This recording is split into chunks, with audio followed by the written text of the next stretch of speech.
To call this meeting of the DEAC to order. Thank you all for being here. It's been a busy month. We've already had one virtual meeting where we accomplished some stuff, and today is a very important meeting for us to move forward, reviewing the work that's been done on policies, definitions. Before we get started, I'd like to turn this over to Vanessa for some opening comments. Well, a couple of quick things. As always, I want to thank all of y'all for your hard work. If you look around, we've got a new face around the table, which means be nice. Let's not scare the new person off quite yet. And for those of you whose last meeting was your first, thank you so much for coming back. Yay! We got 3 of you back. That's got to be a good record for us. It's my pleasure to introduce Caroline. It's Caroline and not Carolyn, correct? Right. Caroline O'Brien. Caroline is a graduate student at University of North Texas working on her doctorate in education. She's going to be joining us for the next year as our student representative, and I was one of the folks who was lucky enough to help review that set of applications, and I was particularly impressed, and I haven't had a chance to tell you this, Caroline. I was particularly impressed not just with the expertise that you bring from teaching on the elementary and secondary level, but also that you've been in a lot of distance education courses. And I think there's a lot of us in here that maybe a long time ago might have taken one. Maybe. Yeah. But we tend to sometimes, or at least I won't globalize, I tend to sometimes forget what it's like to be a student in one of those courses. So I am especially looking forward to the expertise and the experiences that Caroline will bring with us, and so hope you guys welcome her and don't scare her off too fast. Let's at least let her get 2 meetings before she realizes what sort of group she's fallen in with. A couple of other things, just housekeeping items. You've got your nice little envelope, pay up. $10. Rhonda Jenkins is sitting back there and wants the money. She's promised she won't abscond with it, but that she will turn it over to the nice peoples at Schlotsky's for our lunches. So let's get our housekeeping in order. The other thing that I was asked to remind you, and McGregor, I have to tell you that Fino told me to particularly tell you this. Don't move the microphones. Fine, Fino, I won't move it. Which goes along with the next item, and that is we're being web broadcast. So if you want to send a quick text message or instant message or email out to tell somebody to watch you in all of your glory, you can direct them to the coordinating board's homepage, where there's a nice little link at the top on the front page leading them directly to this webcast. And on that note, let's all wave at the cameras and say hi to Rosalind Smith, because Rosalind's out there back in Lubbock watching us. She was not able to join us today because she was unable to travel, but she is going to be watching us virtually as the day goes on, because we're great television. So having said all of that, what I'd like to do is, Dr. McGregor Stevenson is with us. He's our Assistant Commissioner of Academic Affairs. I know Mac wants to say a few words to you, and then I've got a little bit more specific information to share with you about this last legislative session. We've got a full agenda today, and I think that we're going to get a lot accomplished, but we got a lot of work ahead of us, so we're going to cut right to the chase.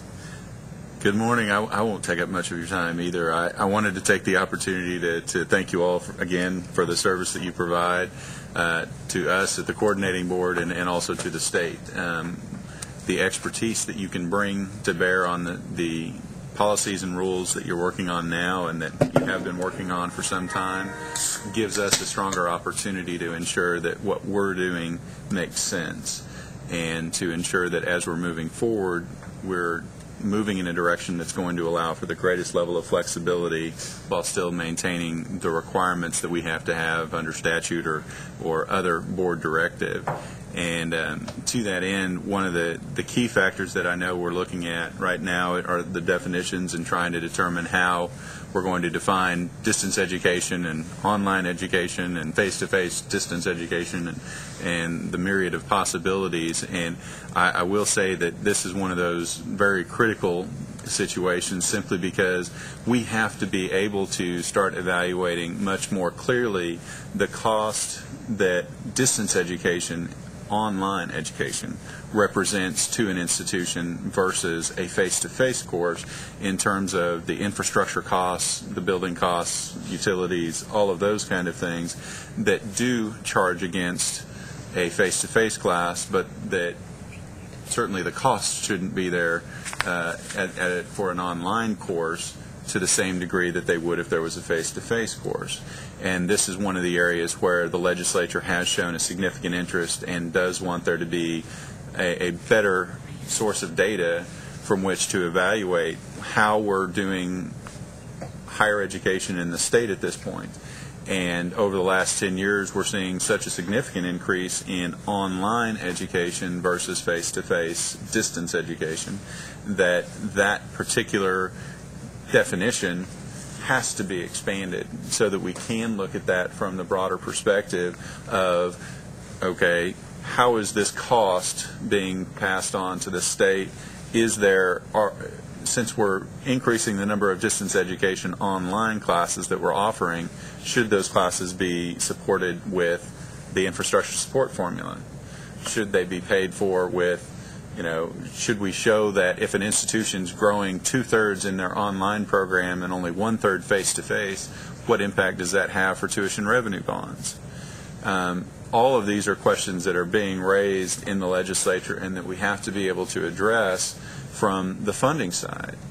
And the other side of it is we have to be able to take as many opportunities as we can to show the value of distance education, not only in terms of the diversity of the population that we're able to reach with distance education online, and to show what that demographic looks like for those students taking courses in an online environment versus face-to-face or on campus. Those type of things can help us do a better job of providing targeted opportunities for distance education to groups that are taking the most advantage of it, and to provide better marketing of our programs of online education to markets that are going to be most interested in using that medium for their college education. And so all of the issues that you all are looking at definitionally and in terms of rules are very critical at this juncture, and so I very much appreciate the fact that this has been an ongoing process for some time, and we're getting down to the point where we can make some recommendations, that you all can make some recommendations to the coordinating board with respect to the rules and with respect to policies and procedures. And I know that one of the areas of differentiation that we do tend to have some difficulty with at times internally is differentiating between what should be a rule and what should be a policy or procedure. And from our perspective, the overall recommendations from you all, please make a recommendation as to whether it should be a rule or whether it should be a policy or procedure. And when it comes to taking forward a rule from the staff to the coordinating board, there'll be further analysis done, and so we really appreciate the work that you all are doing, because it does help us with our expertise and with the level of knowledge that we have and how it's going to affect your institutions. And I, for one, am a very strong advocate of not putting more in the rules than we absolutely have to, and allowing procedure documents and policy regs to be a more descriptive element. And so from that perspective, that's just one person's opinion, and it may be the lawyer in me coming out a little bit, but just wanted to say thank you to you all again and to express my appreciation and support for the work that you're doing. Thank you very much, Mr. Chairman. Thank you. Can we ask you questions? Sure. Okay. I'm Kevin Eason, and I've chaired this research project, and I've had some concerns as we've gone along. One of my concerns is our definition of hybrid only starts at more than 51%. If you mentioned that we clearly need to evaluate the cost of DE as opposed to face-to-face courses, when you have two hybrid courses sharing a classroom, like one meeting on Monday and one meeting on Wednesday, isn't that a situation that is actually affecting cost? And in your opinion, should we be looking at a lower rate for hybrid, or are you comfortable with us leaving the definition to start at 51%? I'm going to wait for your recommendation before I make a final determination. That's fair. And so I'm not going to try and impose what my belief is on that on this committee. We're hoping that the recommendations that you all make are the industry, the institutional perspectives, and that's the purpose of this committee, is to provide that perspective, and I don't believe it's my role to try and influence that perspective. Thank you. Thank you. That doesn't mean we'll go along with it, but I mean, but Fair enough. fair enough. Thank you. Other questions? Anybody else? One of the driving issues of late is the calendar.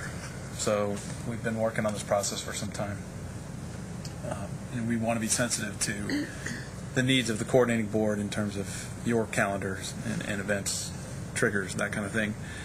If you could give us some insight on when you need this. The sooner the better. From the perspective of, we are working right now with the Planning and Accountability Division on the development of the CBM revisions, the CBM report revisions. Of particular importance is how we are going to collect the data on distance education, and obviously that is entirely dependent upon the definitions that we use. And so in order to be able to get the definitions in place to develop the revised CBM report, obviously we have to have the definitions first.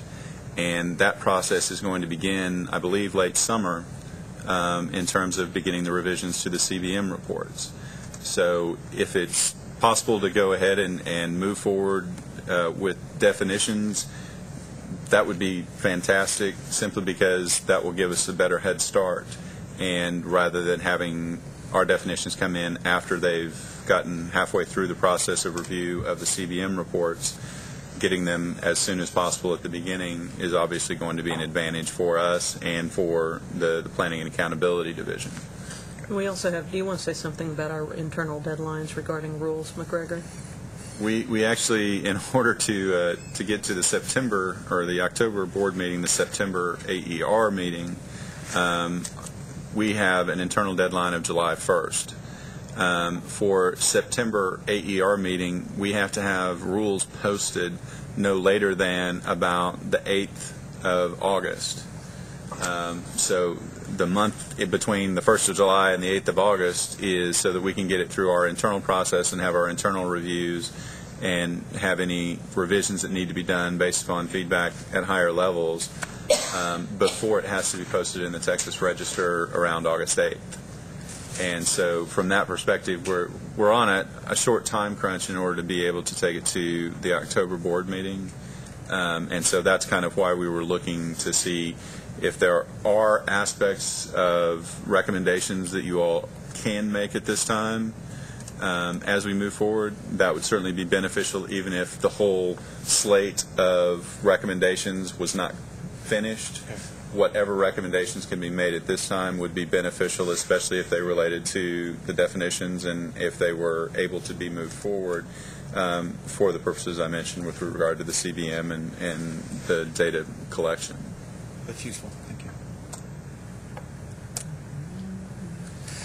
Any other questions?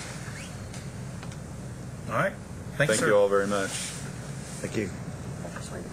Yep. So one of the things that, before we get down to brass tacks, we also wanted to do is give you have a chance to update you on what has happened during the last legislative session. Distance ed did not make it on the radar as a big legislative issue. There is some legislation that was passed that is going to have an impact on some of the areas of distance ed, and is also going to have an impact on all of your institutions that I want to give you a heads up about. I think most of you are already familiar with, and I sent out this information to you a few weeks ago, and that's HB 2480. 2480 is the bill that dealt with the agreements with public junior colleges for courses for joint high school and junior college credit, dual credit bill. And that's going to require some changes to the rules that regard the way that the higher education regional councils function. Basically, in a nutshell, what 2480 does, and I'm going to read it because it's only 2 paragraphs. It is going to change the Texas Education Code to read this way. Except as provided by subsection D1, a public junior college may enter into an agreement with a school district, organization, or other person that operates a high school to offer a course as provided by this section, regardless of whether the high school is located within the service area of the junior college district. Now, there's an exception to that, and that's D1, and this is how D1 reads. A public junior college may enter into an agreement described by subsection D, what I just read, with respect to a high school located within the service area of another junior college district only if the other junior college district is unable to provide the required course to the satisfaction of the school district. So there's a couple of key changes there that are going to be impacting those of you that are at community colleges. And those of you that are at universities that are involved in dual credit, you'll notice that this doesn't apply to you. But we do have statute now that allows for a school district to contract with a community college in whose service area it does not reside if they believe that their local community college is unable to offer a program to the district's satisfaction. I disseminated a couple of weeks ago a draft of some language that we had, that Dr. David Couch had worked on, that was going to change the regional council section as well as the dual credit section of the rules. It's gone through another couple of rounds of revisions, and when David is back in the office next week, I'll get the latest set of revisions of that, and I'll be emailing it out to you for your feedback. It'll be posted for public comment for 30-day period, like any of our rule revisions are. I would also urge you, you're certainly welcome to send me your informal feedback. If you wish for your feedback to be regarded formally and to be placed into record, you'll need to go and go through the public comment process, and I'll make sure that I include the instructions on how to do that as well. The changes that we've worked on for that section of the regional council rules are relatively minor, and they pretty much just repeat the language that's here. We did sort of put some language in there that makes it a little bit more specific about what the responsibility of the local school district is. That's also, though, something that we're going to need to change in our policy and procedures document, and that's sort of the second step of this process that you guys have been working on. There's a lot of things that go into rules, but then there's a lot of things that get interpreted in that policy and procedures document. So, and that's not probably a conversation that we'll have again several times today. That's the first piece of legislation I want to make sure that you guys are aware of. Vanessa? Mm-hmm. So are there guidelines for when a university could enter into an agreement with the high school, even if a community college opposed that? Because we were dealing with that in our region. Right now, Kevin, that's treated through the HERC process as it stands. That goes to the regional council. The regional council makes a recommendation. If one of the two parties is unhappy with that recommendation, they appeal to the coordinating board, i.e. the commissioner. I can tell you that the way that we handle those appeals is that we always try to facilitate an agreement, and we usually means that we sit folks down and have them talk face to face. If for some reason an agreement can't be reached, the commissioner makes a decision, and then the commissioner's decision can be appealed to the coordinating board itself at one of its quarterly annual meetings. They would have final say. This bill doesn't change any of that. Make sure we add one more for lunch. So that was the first piece of legislation. Vanessa, one other question.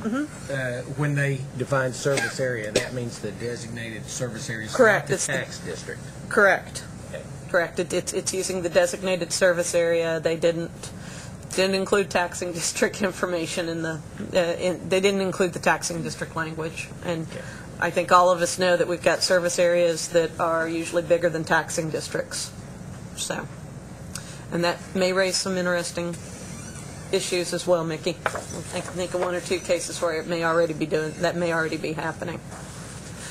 One of the other things, there's a second piece of legislation. Again, it doesn't directly deal with distance education, but it's going to significantly impact all of your campuses, and I suspect it may significantly impact a number of you. That's House Bill 2504. It was written by Representative Lois Colkhurst, who's a representative from Brenham, and it is. I'll read how it's laid out as its description. An act relating to requiring a public institution of higher education to establish uniform standards for publishing cost of attendance information, to conduct student course evaluations of faculty, and make certain information available on the Internet. And the biggest pieces of this bill, and we're still sort of sifting through this, and actually one of my staff members, Dr. Alan Mickey, is working on drafting some rules that we may end up needing to take forward for our July coordinating board meeting as emergency rules. But basically, institutions other than medical and dental units are going to need to make available a syllabus, and it will have to satisfy a certain set of standards that's being worked on.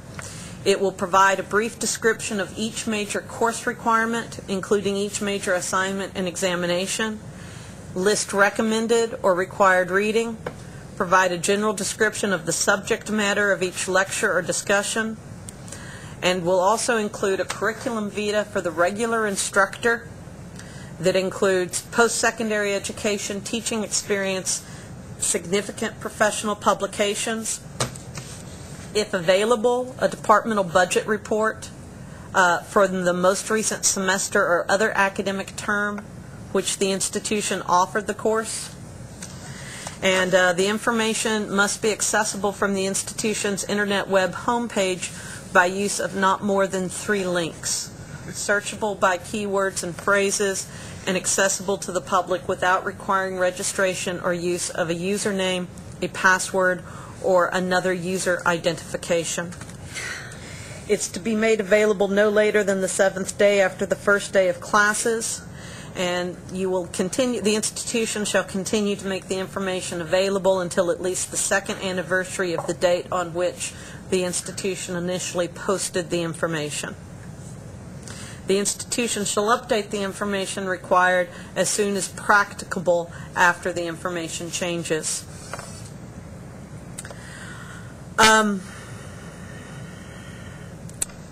At the end, there were a lot of other bills that got drafted on as amendments. It was a little interesting at the end as the House Chub Fest took place.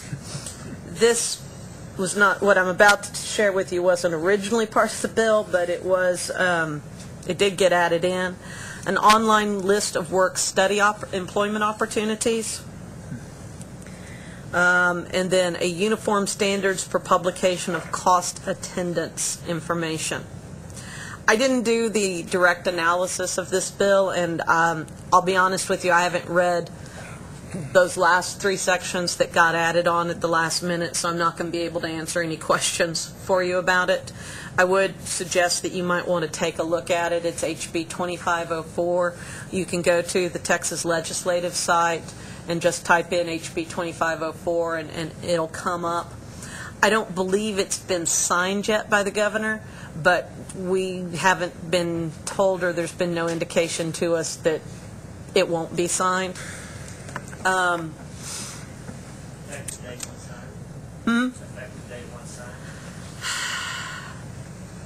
Immediately, if it receives a vote of 2/3 of all members. If it does not, September 1st, 2009. Oh, that's good. Okay.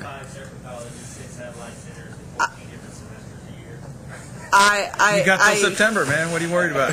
I understand. William, just trust me when I say we understand. The meeting's being broadcast on the web and will be archived on our website. I don't get paid a lot as a hardworking state employee, but I do like the salary that I get paid, or at least I like the regularity of a salary. Do you know if anybody's lobbying against it, or is it just out there? I was at the, when this was heard in the House, this was heard first in House. When this was heard in the House Committee on Higher Education, there were a few folks that spoke in favor of the bill. Nobody spoke against it. Many of these ideas were first put forth by the governor's higher education summit that he convened. Therefore, there's certainly no indication that he would veto that. I'm using this as an opportunity to give you guys a heads up because I think this one was not on many people's radars because of all of the top 10% legislation and all of the emerging research and research university legislation. So this got passed and is waiting the governor's signature. That's my understanding. It did get passed, yes. It did get passed, and in fact, it was one of the ones that was passed in the waning days. And I have not heard whether he signed it yet or not. I haven't seen a list in the last week of what's been signed, though, to tell you the truth. So we have no reason to believe that if he hasn't signed it yet, he won't sign it. That we believe this will be signed. And Texas is not alone. And I mean, there are a number of states that have passed similar legislation regarding higher ed. So there is, and you know, there were some changes made to this in the original version. There were going to be fines levied for institutions who didn't follow it, and the coordinating board was going to have to do that. That was stripped out, so there were some changes made to it. As I said, I have a staff member who's working on the language for this set of rules. And as soon as we have that language, I will also email it out to you. Again, you're always welcome to provide informal feedback, but I would really recommend that when it comes to whether it's this or the dual credit or any other set of rules, I'll always listen to your informal feedback. I'll always, distribute it as you wish me to, but it's really best if you go through the process of making a formal response so that we can put that into the record. And I do want to assure you, if any of you have never been involved in that process, when we post rules for public comment, one of the things, and this is one of the reasons why rules have to get posted so far in advance of our board meetings, one of the things that happens is they're posted for 30 days for public comment, but there also has to be enough time that coordinating board staff literally go through with our general counsel each public comment and respond to each one specifically. And in some cases, we look at it and go, oh, yeah, we should do that. In some cases, we then make the recommendation, no, we understand the issues being raised, but for these reasons, we believe it should stay as is. But that's why I really want to urge you and have you urge your colleagues that use that public commenting period, and please know that those comments that are collected during that period are taken enormously seriously. And if you've ever seen the board agenda items when rules are being adopted. Our board members have packets of information this thick that lists every single public comment and our staff response to it. So as we put the rules together for this one especially, please comment on it publicly. And as always, you can always communicate whatever you want to me, and if you're comfortable with me disseminating it, tell me and I will. But use that public comment. The last piece of legislation is one that has gotten a lot of press locally, so I suspect that many of you already are aware of it. It doesn't have any direct dealings with distance education, but it will impact a number of your institutions, and that's HB 51. This was signed, actually, I think about 2 or 3 days ago by Governor Perry. It's been called the Tier 1 bill, but that's really a misnomer. It started out as a way of providing more state funds to institutions that have been designated in our accountability system as emerging research institutions. Texas has 3 national research university institutions. Only 2 of those are public, UT Austin and Texas A&M. There's been a big push to see more in Texas, especially more public ones. The third one, I believe, is Rice. Again, at the end, a lot of other legislation got amended onto it because things were dying in the House. And so HB 51 was already in the Senate awaiting their approval, and so Senate bills got amended onto it. What it ended up with and what it was signed as includes several programs. None of the programs, it appears, are going to impact community colleges or the state technical college system. So it's not going to affect the community colleges or TSTC or the Lamar State schools. However, it will affect all of the universities. One program is a grant program for excellence in research programs and would allow general education institutions that are not research or emerging research institutions to submit programs if those programs meet a set of benchmarks that would be created by the coordinating board in consultation with out-of-state consultants. They would receive funding for each benchmark that they reach. It also would allow that same set of institutions to submit a program that they consider to already be at national prominence for a one-time grant award. So that's one of them. There's a second program in it that would impact the research and emerging research institutions, which is called the Research University Development Fund, and that would be a program where state funds would be received according to a ratio of restricted research expenditures at those institutions. A third program is called the Performance Incentive Fund, and that would impact, again, all general education institutions.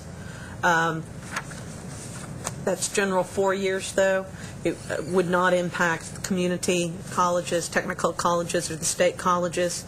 And that would be a fund where institutions would receive money in proportion to the number of students who are considered to be at risk that are graduating in STEM fields, and then also the percentage of improvement in the number of students at risk graduating with STEM field awards.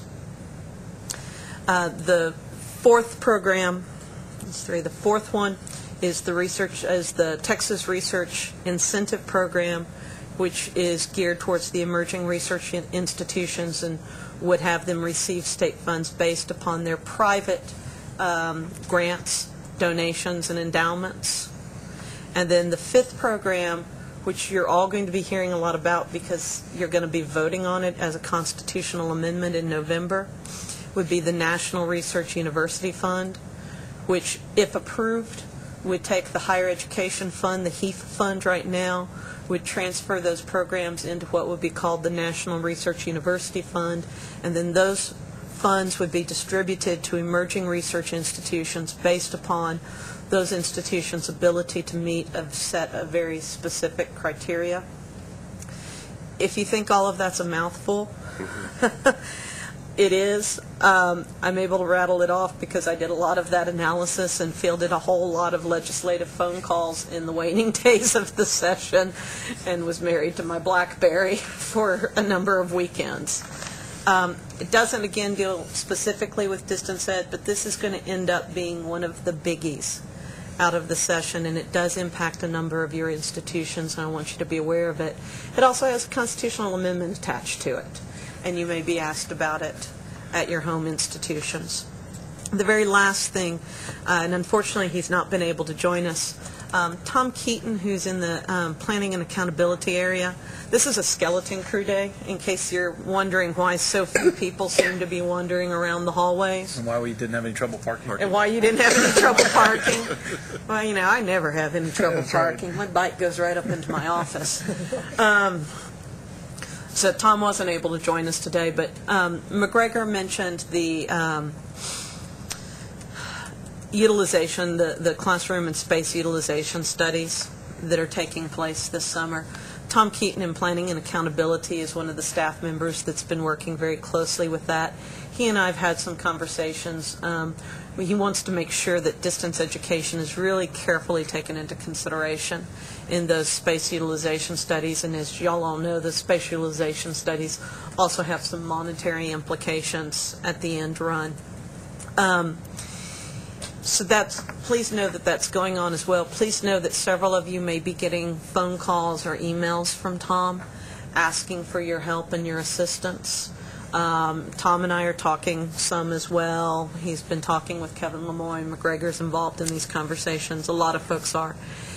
To echo what Max said earlier, a big piece of that as they grapple with utilization is going to be how to grapple with things like hybrid and blended courses and what that does to classroom and space utilization needs for institutions and how they can capitalize on that. One of the other things that Mac didn't mention that also is a big piece of this is what is the space utilization need for the infrastructures that are necessary for distance education. And what does that mean in terms of server space? What does that mean in terms of facilities for servers? What does that mean in terms of what might or might not be really costly infrastructure to make sure that those servers stay online when other things happen, or that there are remote server sites as backups, which is particularly a case I know in our coastal communities. I know that, Doug, y'all have got a backup site in case things go down. Claudia, I think y'all have got a backup site. I know that y'all have got one too, Bhagya, that a number of you guys have, and Paula, y'all too, a number of you guys have backup sites elsewhere for when disasters hit. One of the things that I have been so impressed by, and I don't think I've said this publicly to y'all, and I've said it to you, a lot of you privately. One of the things I've been so impressed by was watching this last year with Ike, how quickly many of y'all whose institutions were impacted were able to get things back up and running through using online and distance education. And that was amazing. And that clearly is becoming a bigger and bigger and more important strategy for disaster preparedness as well. I know that when we had some discussions about swine flu pandemic, and World Health Organization has us at pandemic status now, even though it's not an issue here so much. But I know that at some of your institutions there were discussions as well about what happens if we have to close a campus down and quarantine. Does that mean that we're going to have to end classes, or do we have ways that we can utilize and leverage our distance education, our online education technology to step in and fill the breach? So all of those things are also things that we want to take into consideration in that space utilization model. So Vanessa, please know that's going on too. A note, during Ike, we noticed in Northeast Texas, not just from our area, but the number of community colleges that did not have remote backup capability. And as the state is looking at Texas Learn and connectivity, I think that's an important consideration for the community colleges to be involved in projects like that, and the cost of that needs to be taken into account. I think you're right on the money, Mickey. Our That's- conversations about that within the system have focused on moving beyond technological infrastructure, which is certainly requisite but not sufficient to do this, and really beginning the conversation, inserting the term academic continuity so that faculty members have materials that can be brought online quickly so that they can continue to teach a course if the classroom has been blocked for some reason. So that it's a broad conversation. The first piece is about the technology and disaster recovery, business continuity type of activities, and then broaden that out into academic continuity. I think it's an important conversation. Sloan C has a good website Yes. of academic continuity. Yes. After Katrina. Totally different mindset than disaster recovery. Exactly. And I don't know, I was unfortunately not able to participate in it Wednesday because there were a whole lot of other things that happened Wednesday afternoon, but I know that WCET did a webinar that specifically dealt with the same thing. I don't know if any of y'all or folks at your institutions that are affiliated with WCET were able to participate or if they've archived it yet, but Sloan C's also been looking at it. SREB played a huge role in that a few years ago after Katrina. So, and what we're learning, and there's learning pains, but what we're learning is it's not just an issue when we have these environmental disasters. This may be an issue, too, as we start seeing disease outbreaks and campuses have to look at quarantines and shutting down physically. Yep. And maybe there's ways to not completely shut down learning in the process. So, During the H1N1 outbreak in Brownsville, we were looking at that, moving our emergency contingency plan over to that, and we were ready to do it. So I had heard through the grapevine that y'all were. I know that we had one or two of the community colleges as well that were looking very actively at how they could do that, and we're beginning to look if they were going to need to. And the real issue that we were looking at is it hit right before finals. Right. And we were looking at an alternative of doing finals through Blackboard. Right. Yeah. That's the worst time to cancel a class. Oh, yeah. We did the same thing. Yeah. We actually had an instructor who was diagnosed with swine flu at one of our off-campus sites in New Braunfels. And we luckily had Central Texas Technology Center, and we moved all students to there, and we were also looking at delivering through online. But, we were able to handle it there with face-to-face. But Yeah, it doesn't look like it's going to go away, folks. I know that a lot of y'all are already having those conversations in your emergency preparedness and your disaster preparedness plans. If you're not having them, you might want to have them before the fall because it doesn't look like it, even if it's not this one, it looks like there's going to be one eventually.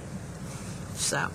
Well, actually, if you look at House Bill 2504, the requirements on that fit right into it. Because if you begin to do your structuring to meet those requirements, you, in effect, have a step up on being able to move into an emergency contingency. That's right. And that's exactly where we're already at because we had been working on this for the last year. Right. So it's not going to hurt us implementing 2504. That's it. You can ask me any other questions if you want, but I can't guarantee I'll answer them.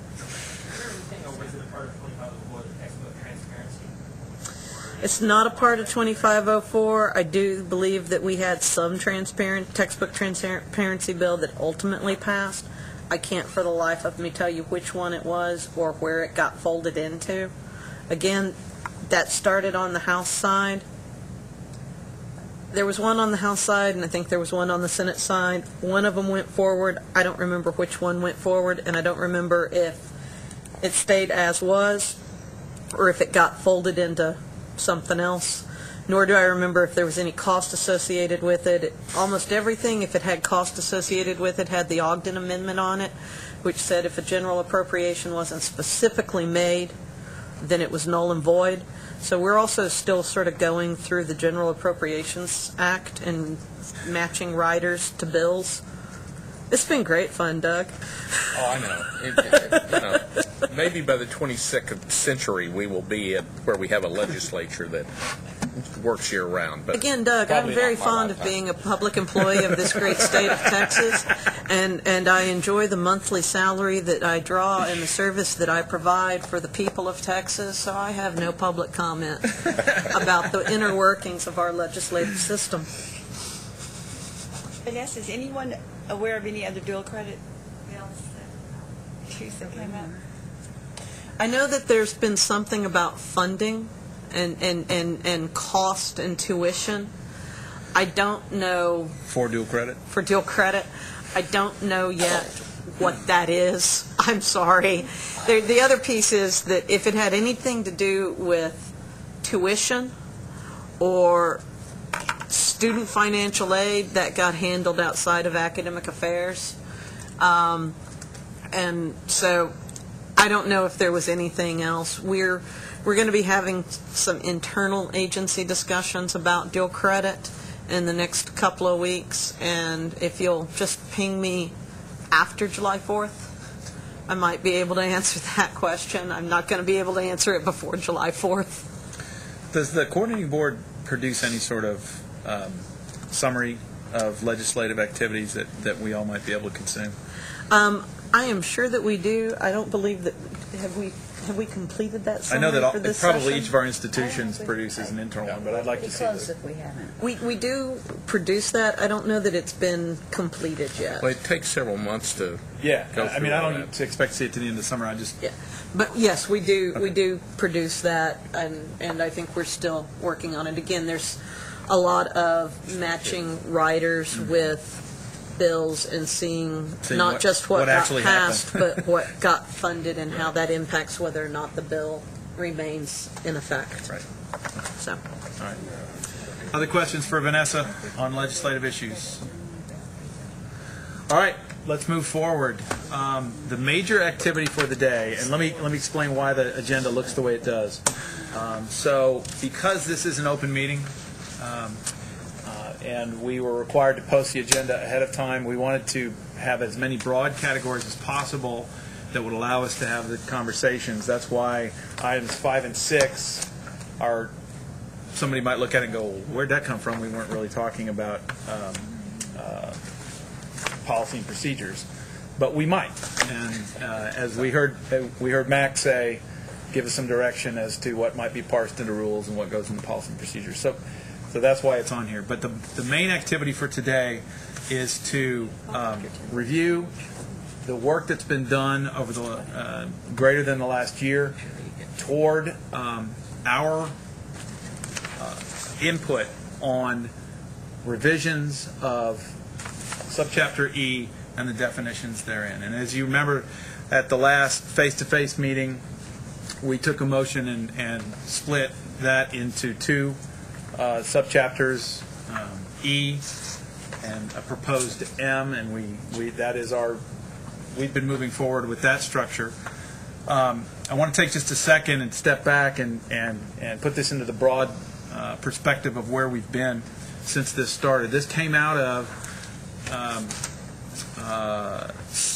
an early, and many of you were here, an early work on what is the state of distance education in the state of Texas. And Kevin led us through a great activity. It was essentially a SWOT analysis, and from that, some suggestions toward policy work came out. Kevin Lemoyne, sorry, I get my Kevins mixed up. Kevin Lemoyne suggested that we move forward with that, and that came at the time when the DEAC was wrapping up its oversight of the reports. We had made some internal decisions that all of our campuses, every campus in the state, had submitted a distance education report at least once.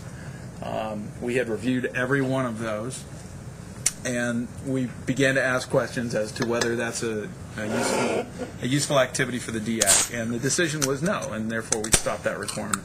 I think that we will, for new institutions, we may want to review that concern. But basically, then the question was, how can the DEAC apply the wisdom of the folks sitting around this table to the greater needs of distance education across the state of Texas? And that's why some of this policy work began to come out.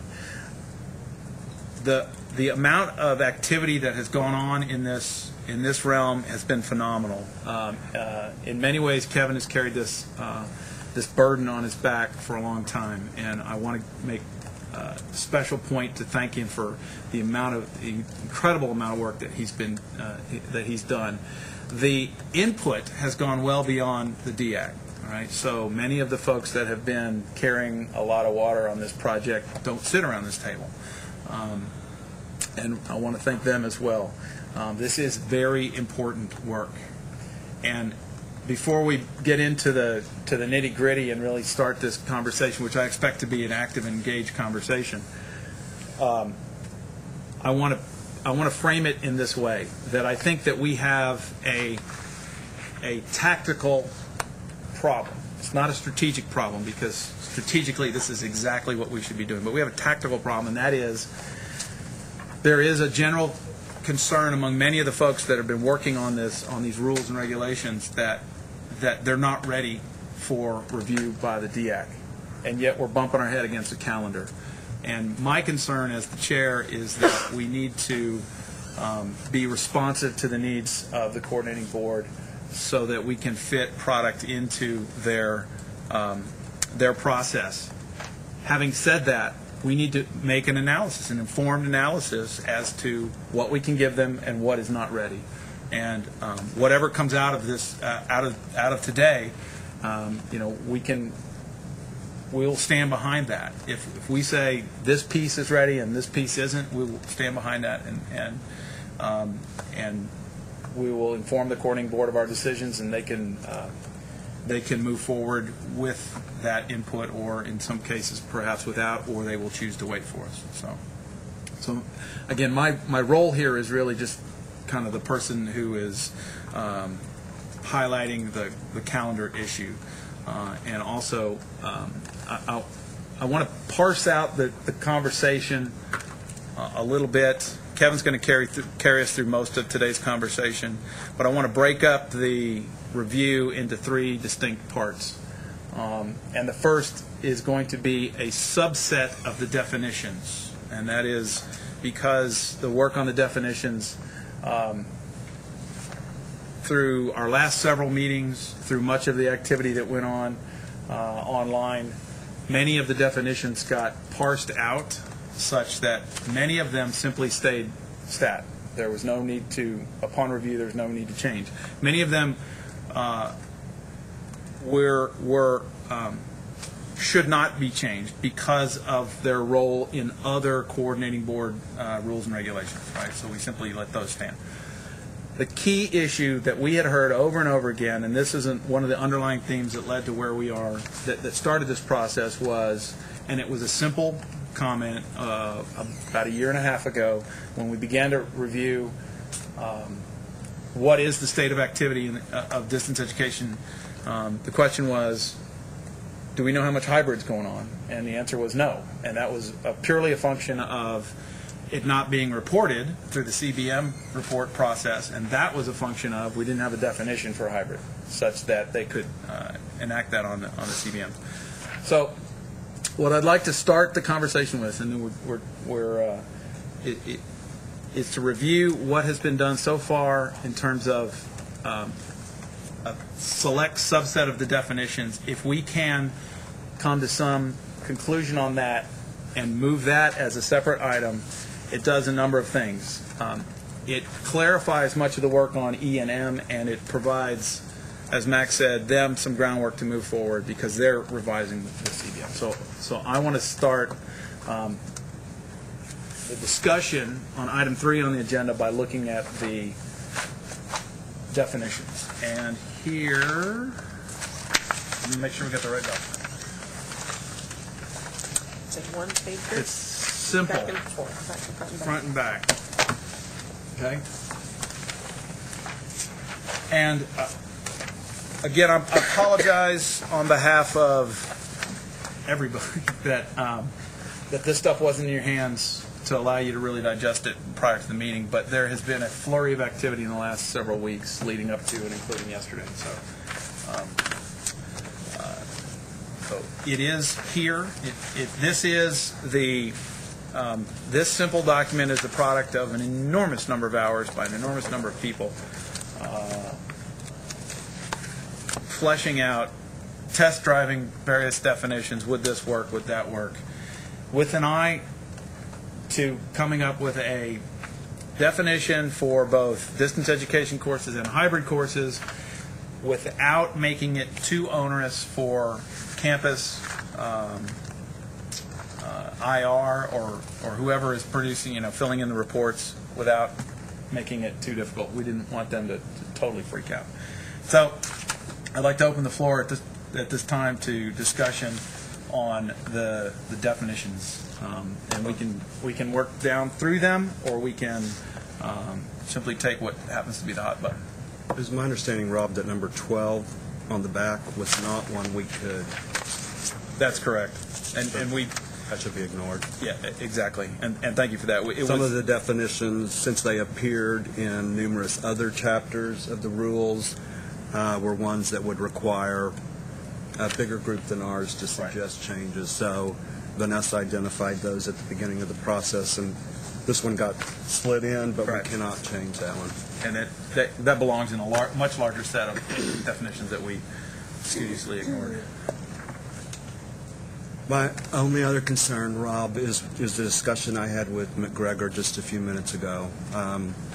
If the legislation or the legislature, is really wanting to look at our definitions because of cost measures, we have not done anything really to change the definition of a distance education course, which personally I like leaving a distance ed course defined as more than 50%, because so many accrediting institutions use that.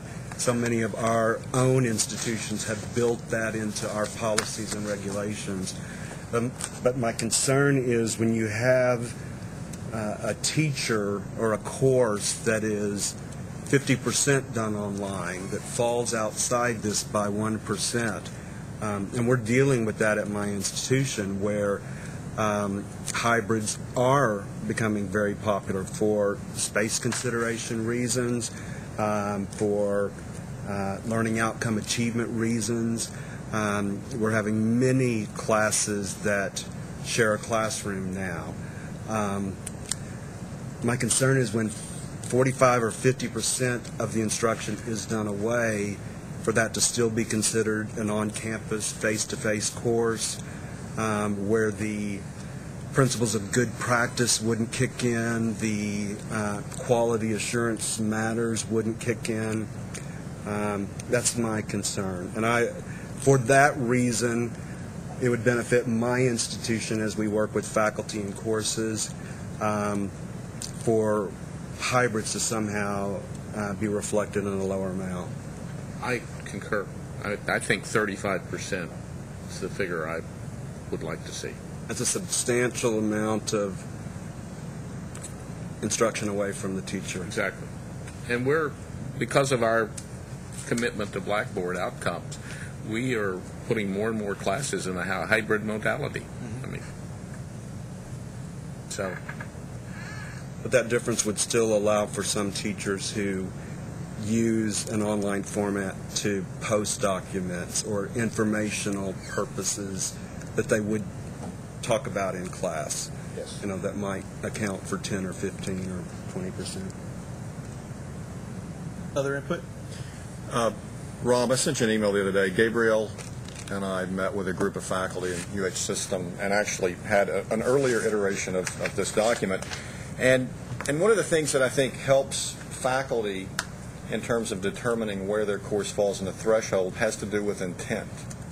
And I noticed that that's been taken out of this latest iteration. And if I'm a faculty member, I said, is it your intent to replace half of classroom instruction? If so, that gives you clear direction in terms of how your department is going to report it for scheduling and how IR will collect the data.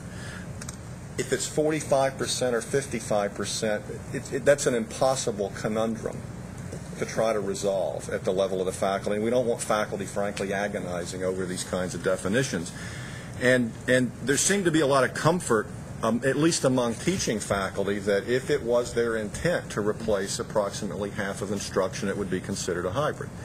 I mean, I think that in terms of looking at implementation, there's a real simplicity in that kind of model, but it does allow us to better capture the extent to which we're using instructional technology in the state, because I really do see that as the chief dilemma, is that we're not able to give an accurate picture to the legislature, to the board, relative to the extent that we're using technology in instruction.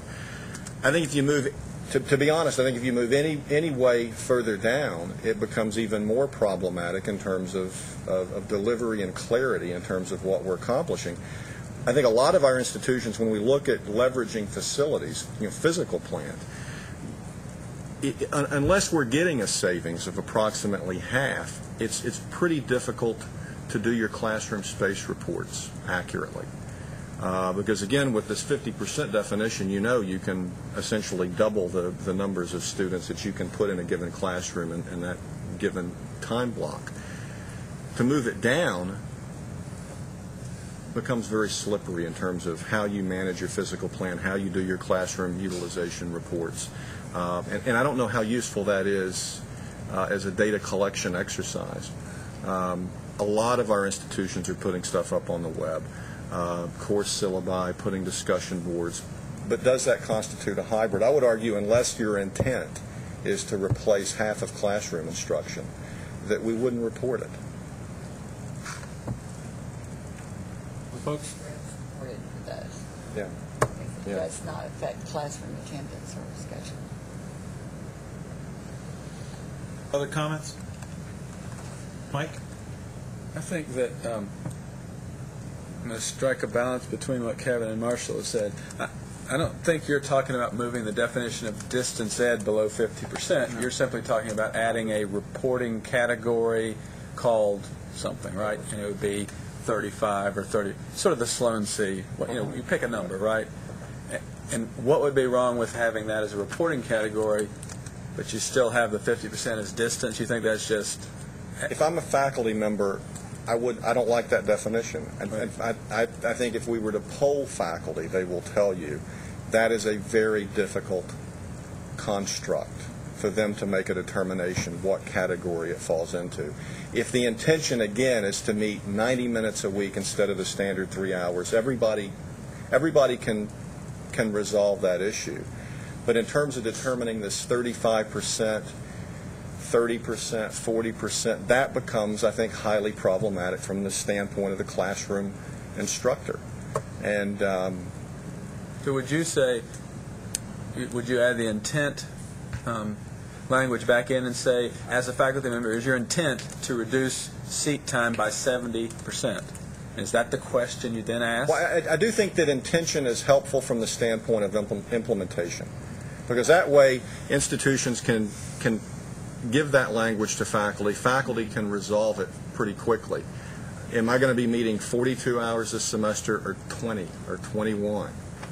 That's an easy definition to wrestle with. When you start looking at other kinds of metrics, I think it becomes much more problematic, because if you're looking at a technology-enhanced environment, I mean, a lot of these things are going to occur on the fly, and people are going to be posting material during the course of the semester, and that's another question that the faculty raised. What if I actually start off with the intent of doing a technology-enhanced class, and it ends up I end up replacing half of the class? I said, look, at the ORD, we got to know your intent.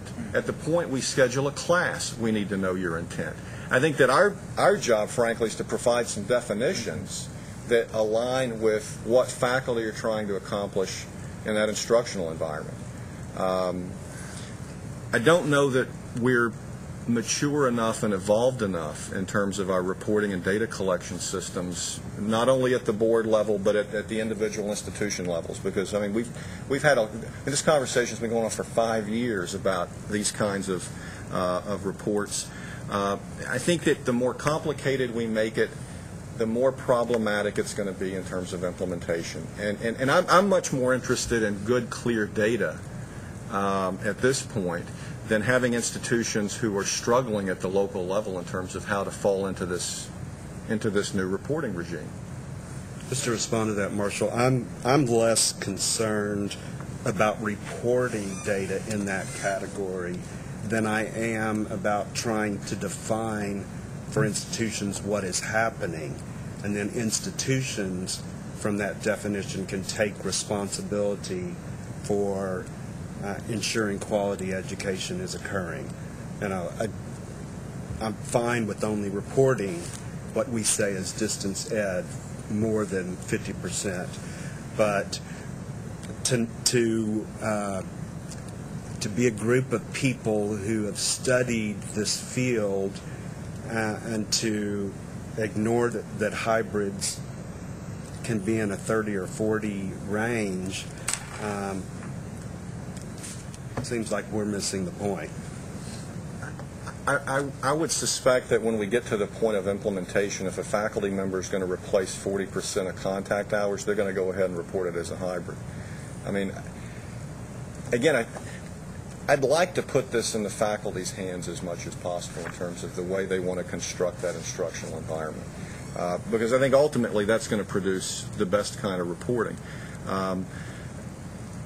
And I guess at a certain level, technology and instructional technologies become so ubiquitous at our institutions that anything short of that,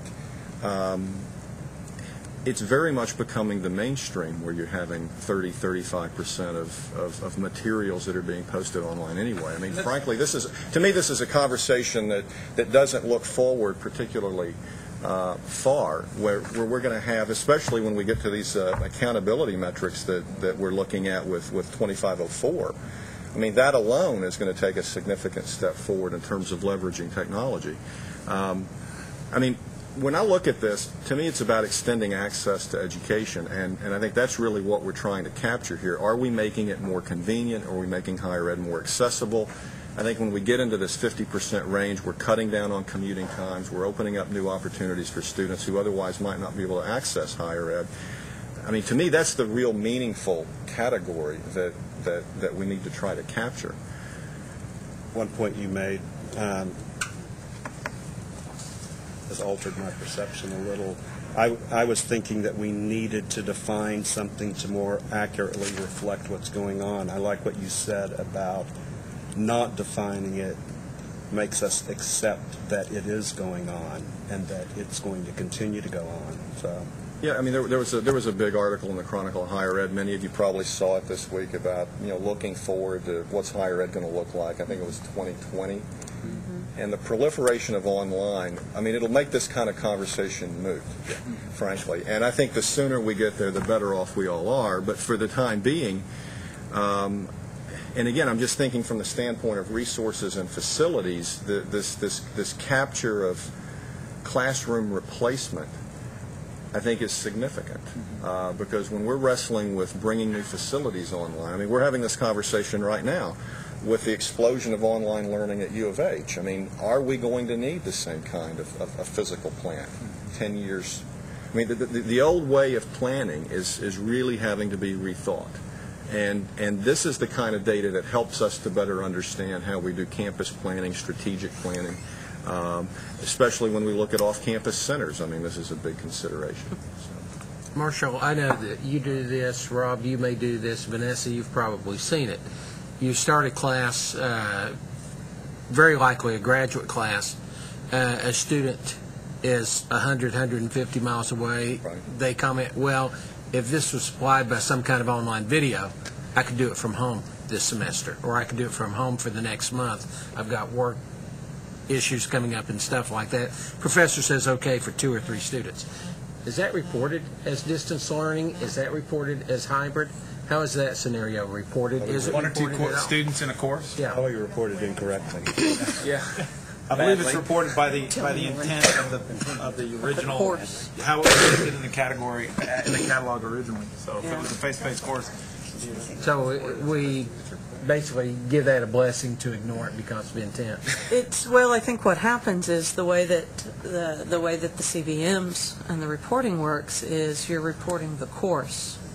You're not the defining character. The defining category is the course category. It's not the student category. So if the course is being delivered face to face, but you have a student in it who's getting it through interactive ITV, then it's most likely being reported as a face-to-face course.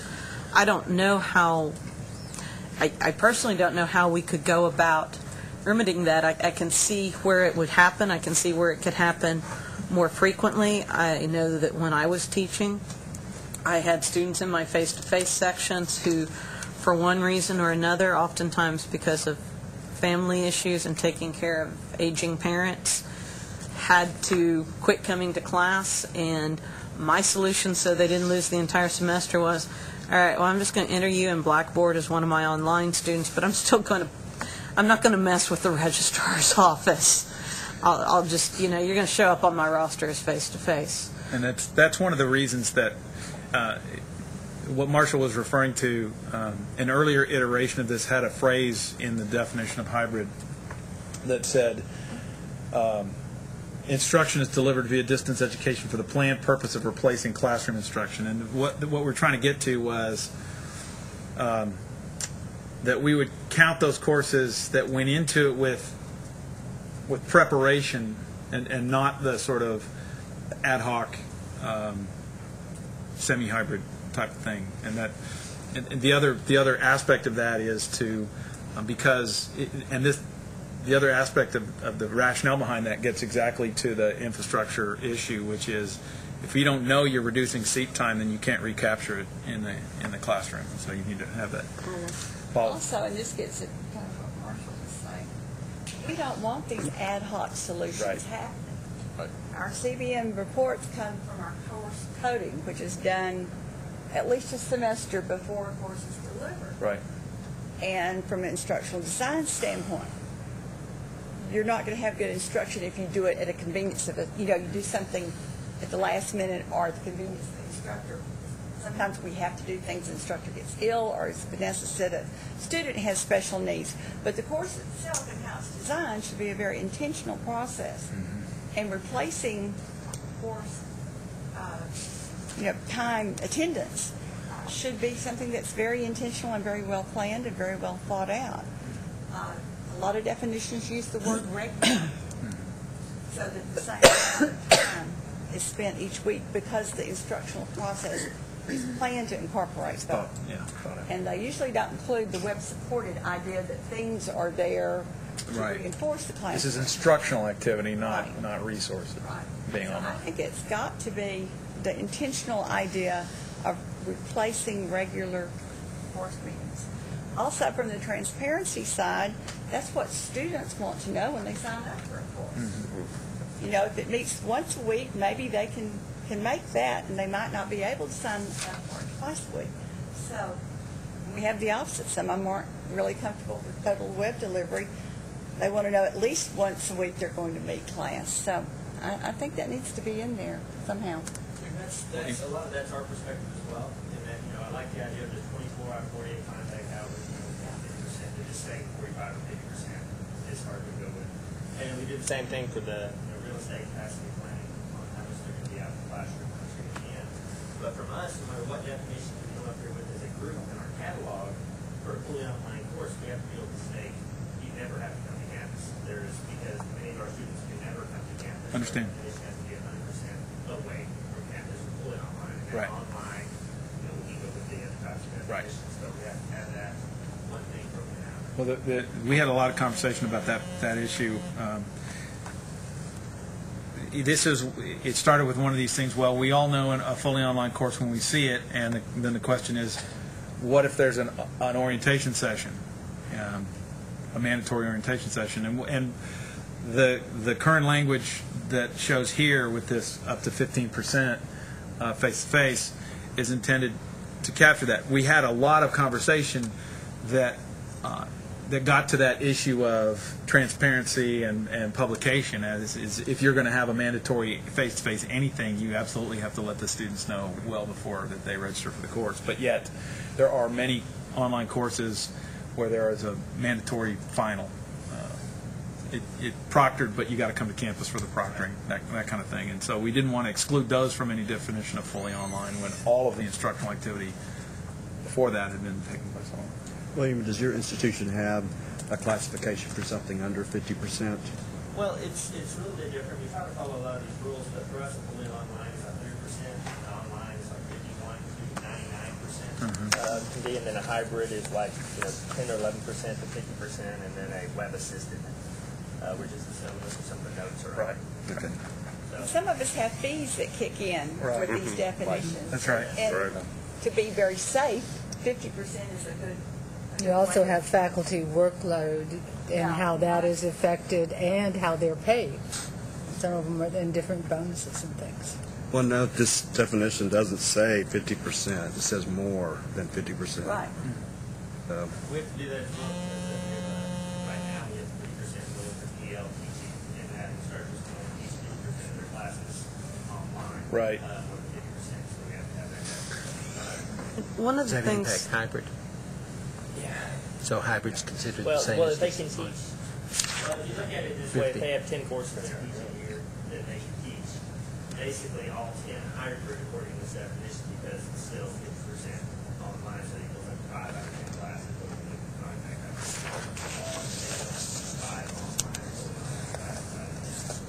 5 online. One of the things that I'd urge you guys to remember as you're working on the definitions is that because we have a definition in rules that relates to our reporting and notification, and when we get right down to it, the definition that we have of distance education for this chapter and these two subchapters only applies to the notification of courses and reporting on the CBMs. And so when you get right down to it, just I want to make sure you remember that these definitions in no way will negate whatever other ways your institution wishes to define for your own internal purposes of dealing with faculty workload, space utilization, tracking, student information, that really this is just,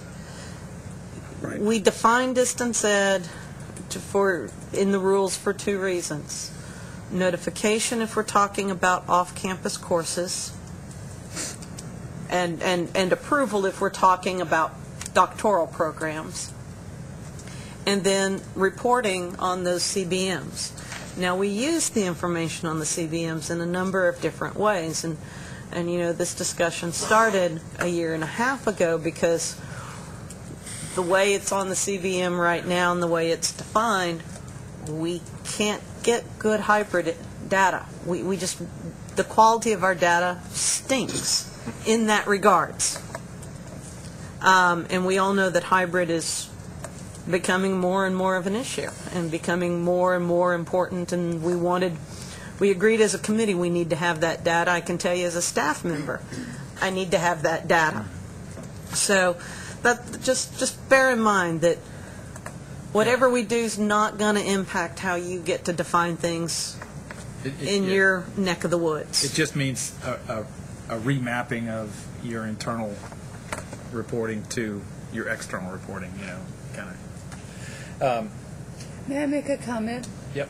I think that I've been part of this whole thing for years and years and years and years as we went down this road. And we had, at one point, truly hoped we'd never be revising these things again. Is that right, Mickey? Whatever we do in here, I would urge those definitions to be broad enough to allow maximum flexibility to the campuses for as long as possible. Because, as we've all pointed out here today, we have no clue really where technology is going to go in the next 10 years in the way we teach and what we do. And the whole swine flu thing, well, I think it was ludicrous because we have flu that kills more people than this swine flu did every year, and we don't go into a tizzy over it. That is a pandemic. We still are going to have to face that.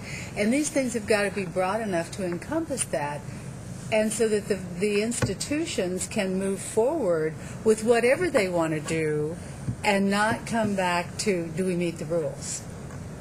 They've really got to be very, very broad definitions, or we're going to be doing this again in 2 years. And there is, I think we need to acknowledge that, given the scope of everything, we're casting this in semi-porous concrete. I mean, we'll be taking a jackhammer to it within our career again. Yeah. And before I call on you, James, I just want to point out that we do have at least one person watching. Hi, Rosalind. Because Rosalind sent an email voicing her support for Marshall's comments. Thank you, Rosalind. Checks in the mail.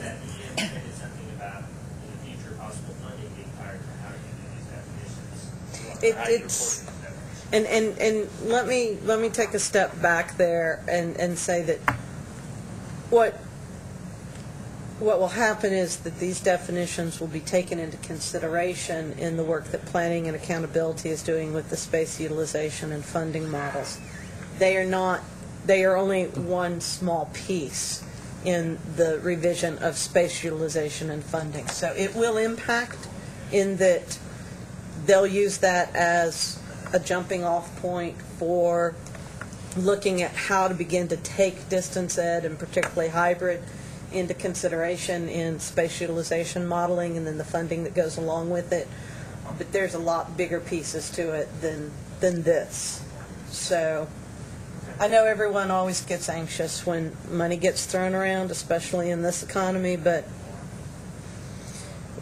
I don't think we're going to do too much harm or too much good in that regard.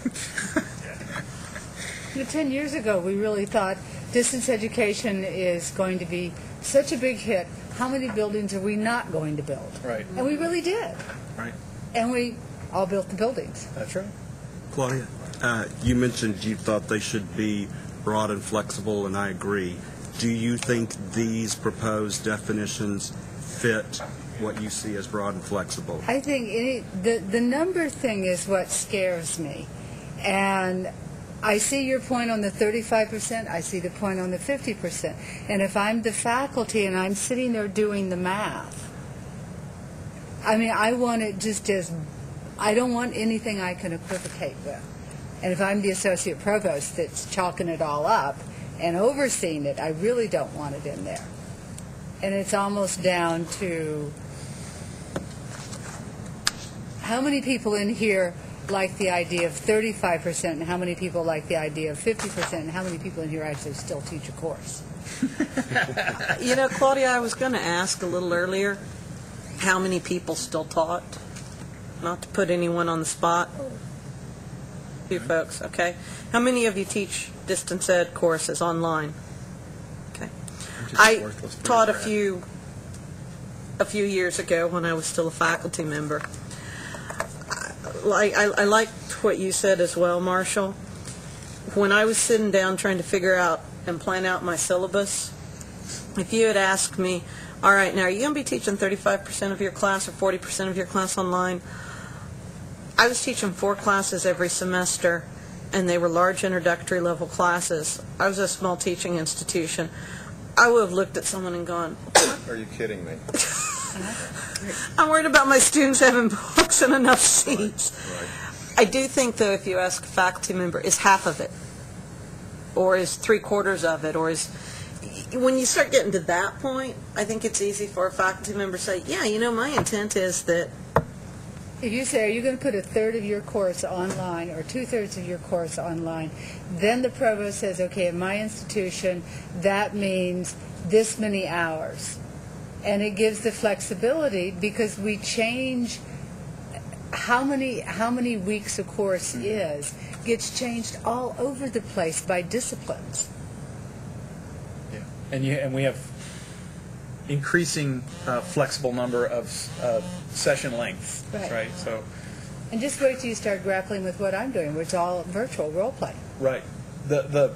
I'm on record at the beginning of this process as railing against having inclusion of any percentage because it was, and I got beaten into submission through this process. Believe me, I was told in no uncertain terms, yes, we will have percentages in this definition. I mean, I like the definition of correspondence course for distance education and take out self-paced. Right. I'm serious. I do. Realistically, for the scheduling issue, a lot of places run 4 days a week now, so if they are going to redesign their course, they're going to go to 50% because of split a classroom, like you said, double usage out of a classroom.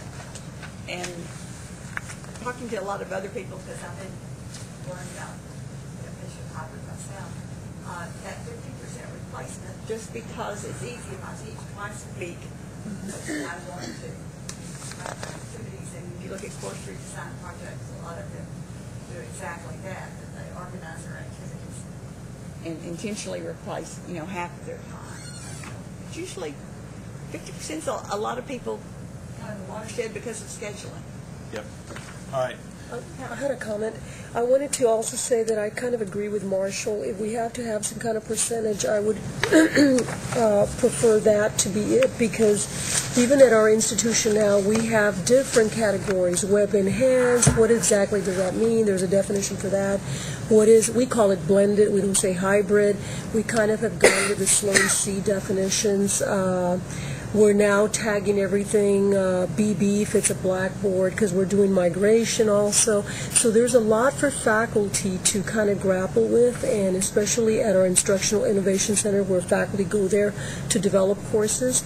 And from the other perspective, I also think that it does affect down the line the students, the recipients of this definition, because for all practical purposes in marketing, students really need to know, they want to know, they're entitled to know what exactly is this course going to constitute. As a director. Yep. The majority of all the issues, the problems are, well, I read this and I registered and I'm in Istanbul, Turkey, and now the instructor is saying that I need to do this.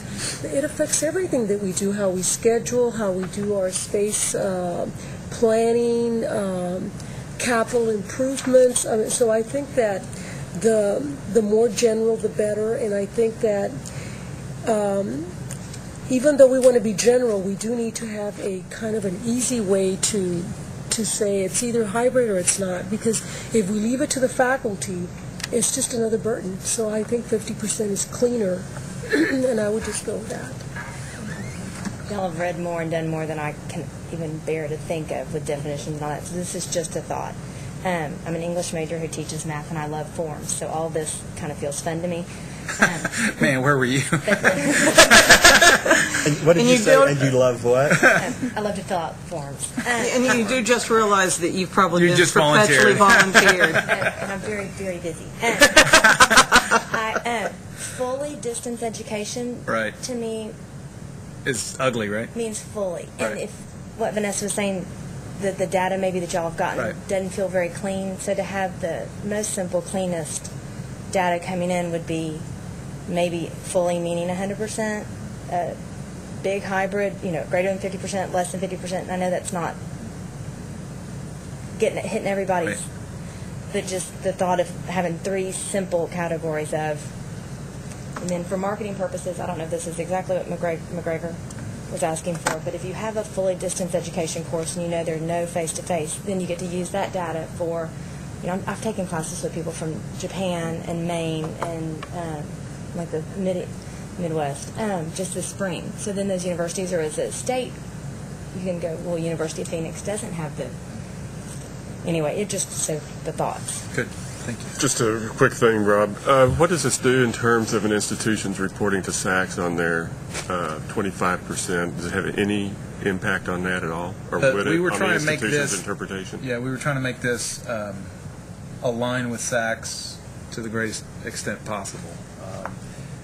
Obviously, this has, in the real world, this has no impact on your SACS requirement. Your SACS requirement is your SACS requirement for notification. Where that really falls out is not in this course definition, but in the program definition. Right. And to piggyback on that, James, this isn't a significant departure than what, this is not a significant departure from our current definitions. It's a honing of it, really. And the current definitions have not had an impact on SACS. A piece of information that may or may not be relevant is that for folks that do work with the electronic campus with the Southern Region Education Board, SREB is going to start moving more and more towards an alignment with the Sloan C definitions. just as an FYI, it doesn't mean that ours have to be fully aligned with Sloan C. They never have been. This draft still isn't, although I think it's getting a little bit closer to some of that Sloan C stuff. But so that's just out there as an FYI, but it should not have any impact. I mean, let's face it, Sachs trumps us. Yeah, I know. Sachs trumps everyone. Yep. I was an administrator that went through Sachs accreditation. All right. Let's move this forward. Let's parse out 9 right now and just talk about that. And we've had some discussion about changing thresholds. There was a little bit of discussion about adding new categories, but I'd like to get a sense of the status of 9, and in fact, if somebody wants to, I'd rather move the whole thing, but let's talk about 9. Are there proposed changes to 9 and then sub 9A and sub 9B? And we can discuss any actual proposed changes. Well, for 9B, I would reinsert the intention provision that existed in an earlier iteration. All right, so that would change the language. Let me wordsmith it here. 9B, hybrid/blended, and by the way, we deliberately chose to use both of those terms, knowing that it seems to be regional, right? Sloan C on the East Coast uses blended, what WCET on the West Coast uses hybrid. We're in the middle, so we'll be wishy-washy. A course in which a majority, more than 50%, but less than 85% of the instruction occurs when the, let me figure out where to place this. Would it be a course in which the intention for the majority? Yeah. It's delivered, yeah. For the plan, what we're looking for is to insert for the planned purposes of replacing classroom instruction into this phrase.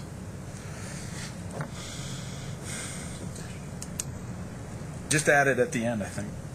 I think that's where it was before. Yeah. Was at the end of the sentence. That's right. So that would be for the, will you read the whole revised one, please? Right. For A the course record. in which the majority, more than 50%, but less than 85% of the instruction occurs when the student and instructor are not in the same place. That doesn't flow. For the planned purposes of replacing classroom instruction. That doesn't work at the end there. How about a... If it's okay, even though it doesn't flow, Put it on there for now. could we put it on there for now? Yeah. And then we're going to have to wordsmith, and legal's going to be Yes. wordsmithing it? Okay. All right. We will include, for the planned purpose of replacing classroom instruction, where it semantically makes sense in this sentence.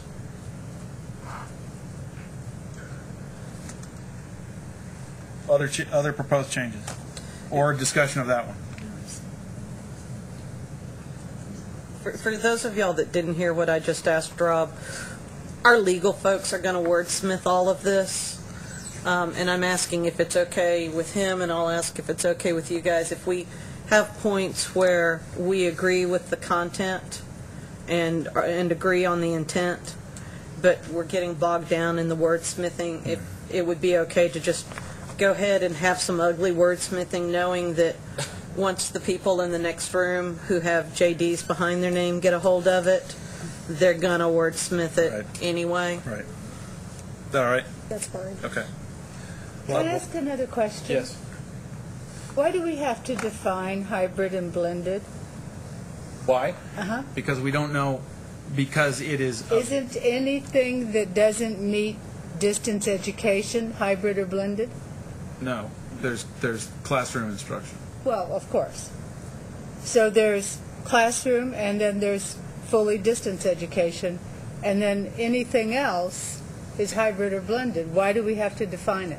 Because we could still be need web the enhanced. 50% in there somewhere, and you have to find a way to cover the 50 to whatever. Doesn't fully distance Also, education Sloan course C. automatically include that? Right. I think there's a lot of confusion about. I think what our institutions are asking for is clarity, and I'm not sure that eliminating hybrid So to me, it adds- provides more clarity. It provides a lot more breadth, but I'm not sure it provides reporting clarity. May I confuse the issue a little bit more?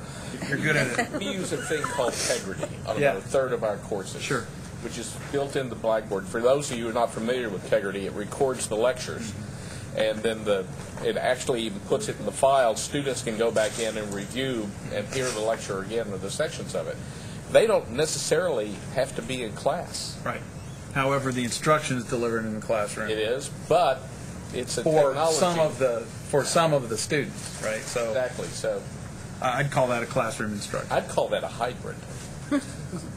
I think if you look at the practice around the state, because we do almost all of our lower division, we're doing classroom capture, and the intent of the faculty member, and again, I know how it ends up is they quit coming to class, but again, they don't. But the intent of the instructor, I think, is to provide it for review and to reinforce, as opposed to replace what's happening in the classroom. So, I mean, again, I get back to, I think that the faculty can really understand these definitions conceptually and plan out their instruction accordingly. I teach hybrids, I teach online, and when I teach a hybrid course, the goal is I'm only going to meet them, 90 minutes a week, maybe 70 minutes a week. But the point is, it's to replace classroom instruction. I think that if you were to survey most of the faculty that are operating in that paradigm, they understand when they're planning their course, I'm going to reduce seat time in half. That's the goal. Anything too far, one way or the other, gets very difficult for the faculty to wrestle with. It gets back to, if somebody were to ask you, 35%, 30%, it's like, for crying out loud, I'm trying to get my course ready to teach this semester. I don't know. I So just if it don't doesn't know. fall in that 15%, and the institutions vary all over the place, Doesn't make it a hybrid. Yeah. then why, that's why I say, why isn't it automatically defined by not being a classroom class or a fully distance education class, and then it is automatically a hybrid or a blended, and the institutions do whatever they're going to do, whatever definitions they choose to use, whether they use hybrid, blended, or come up with a new word. It either is a distance education course or it's not.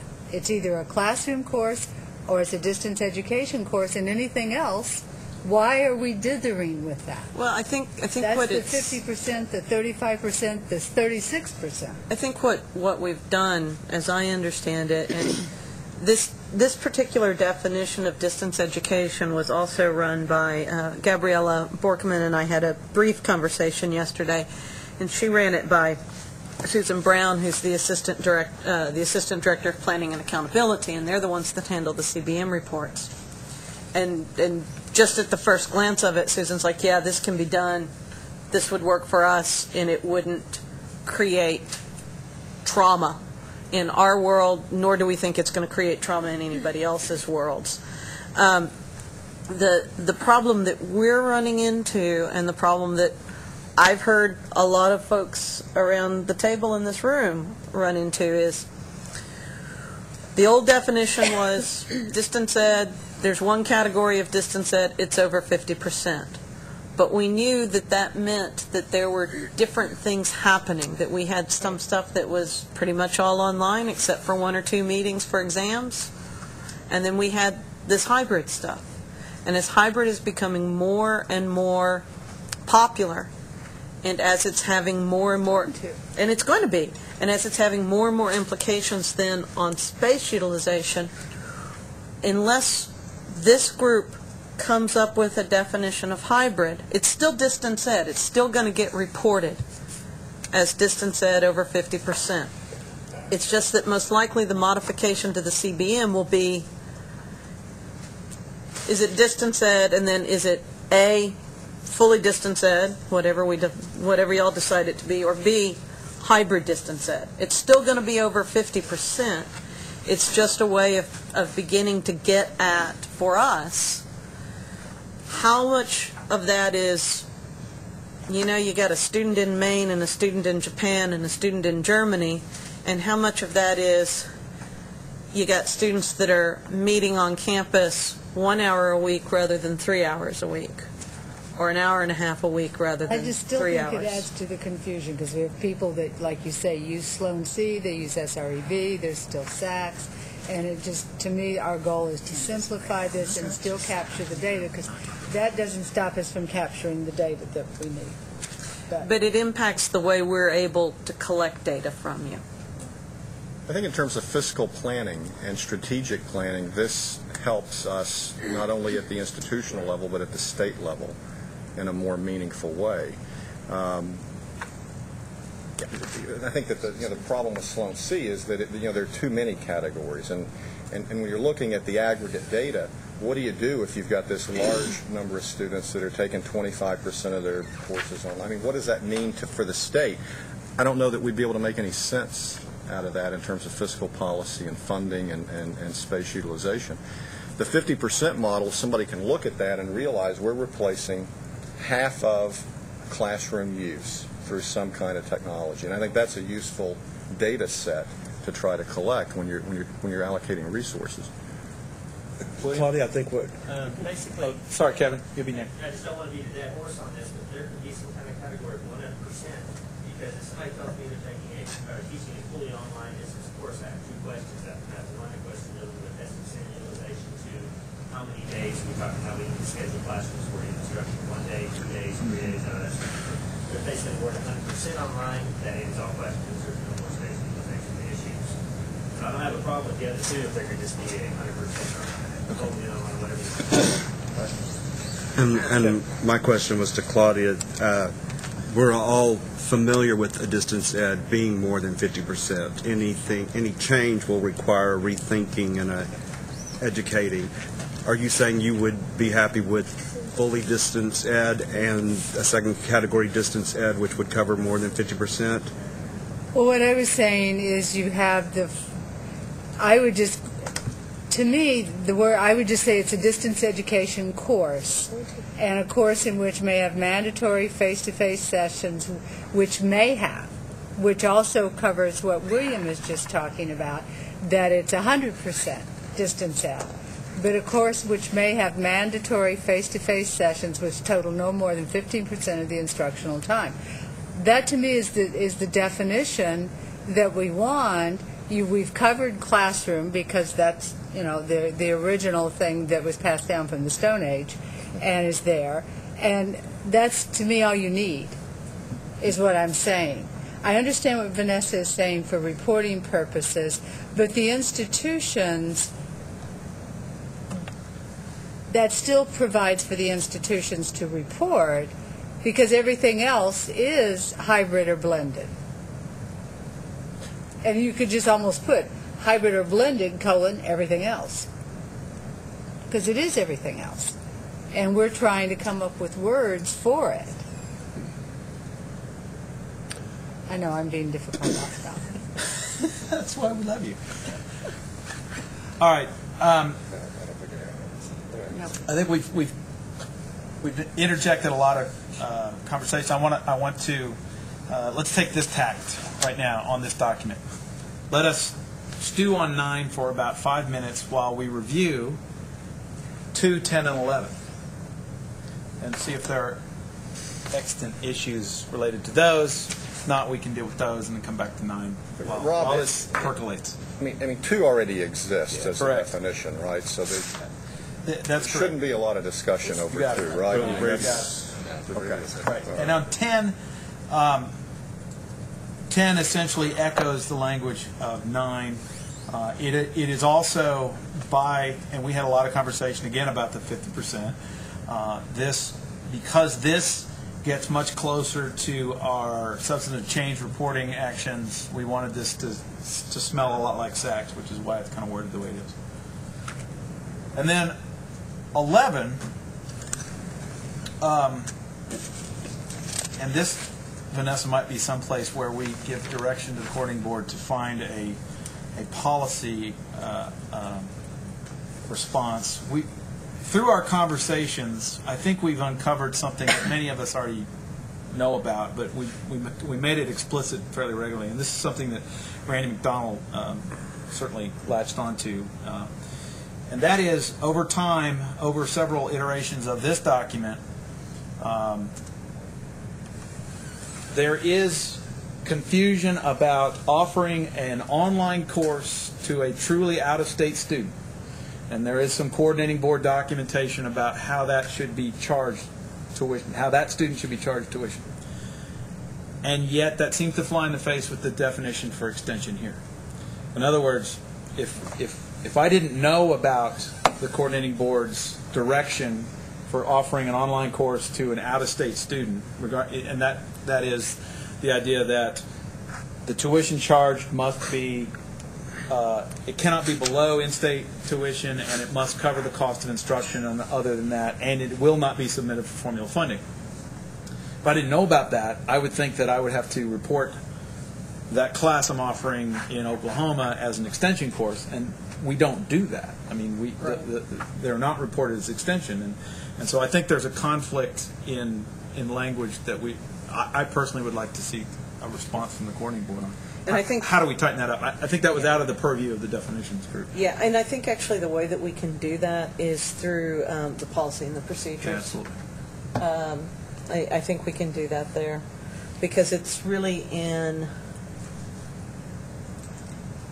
that's really where that issue is discussed, and so it'll be fairly easy to clean that language up there.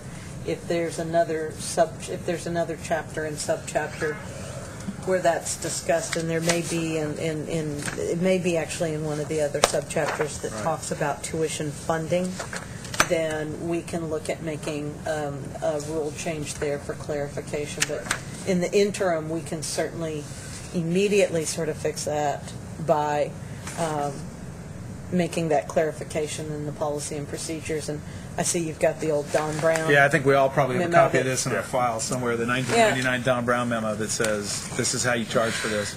Yeah, and there is look, we also have to acknowledge that there's a difference here between this is directed toward an individual student in a course and their tuition, and the definition is at the course is the unit, right? And so there's also confusion there, because we run courses, our institutions run courses in which those students are mingled, right? But yet I know that certainly talking to Randy McDonald, he said SFA, their technology won't let them have students in the same courses being charged differently, so he has to set up individual sections. If there's going to be students from out of state, they go in this section, in-state over here.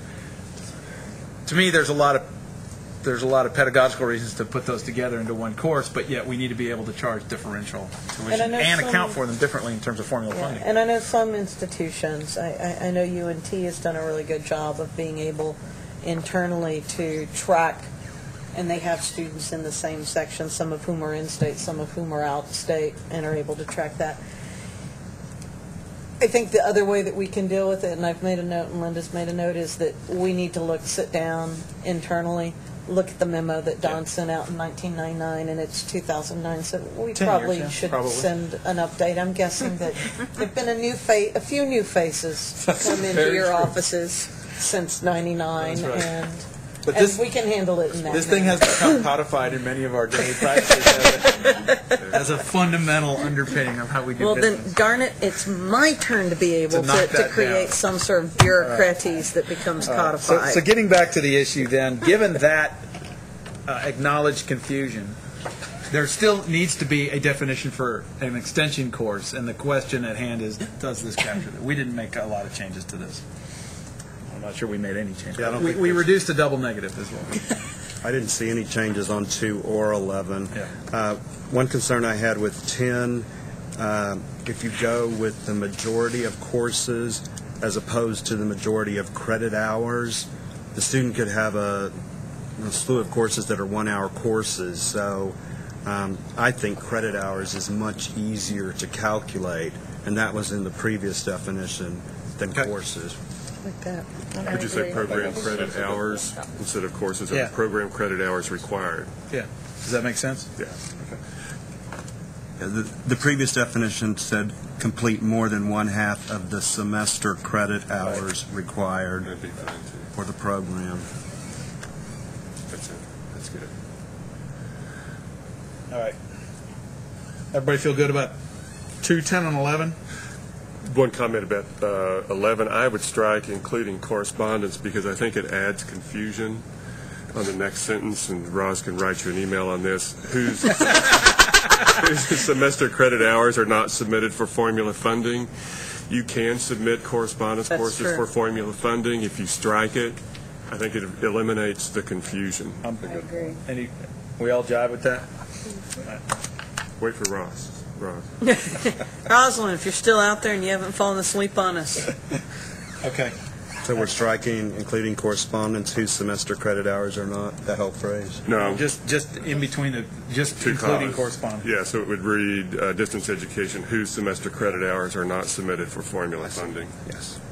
And again, we still have some institutions that do an admirable job with correspondence, and those are serving student groups who have no other way to access that education. Our growing And we don't charge population. out-of-state tuition for those students. What was that? There is no out-of-state tuition charge for them. No, most of them are in fairly secure institutions in our state.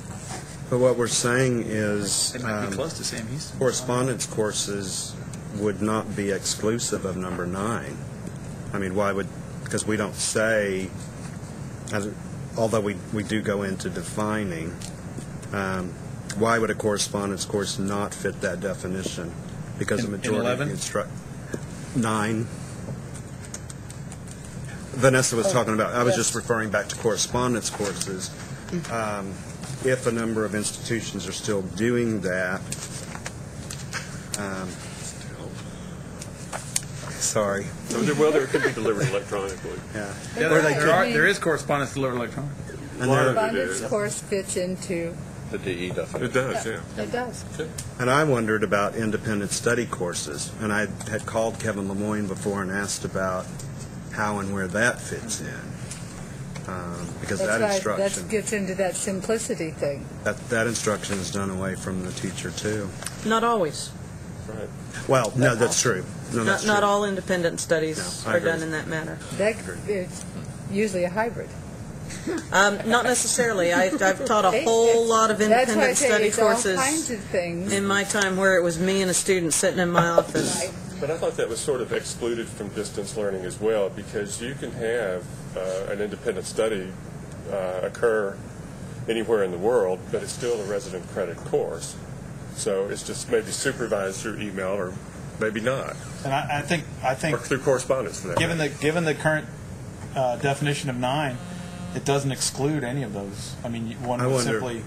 I wonder, to keep things broad and flexible, if we should strike out this includes online ITV video conferencing and put that in the notification and procedures document, because then we're keeping the definition even broader, and in the other coordinating board document you could identify whether that included correspondence or it included independent study.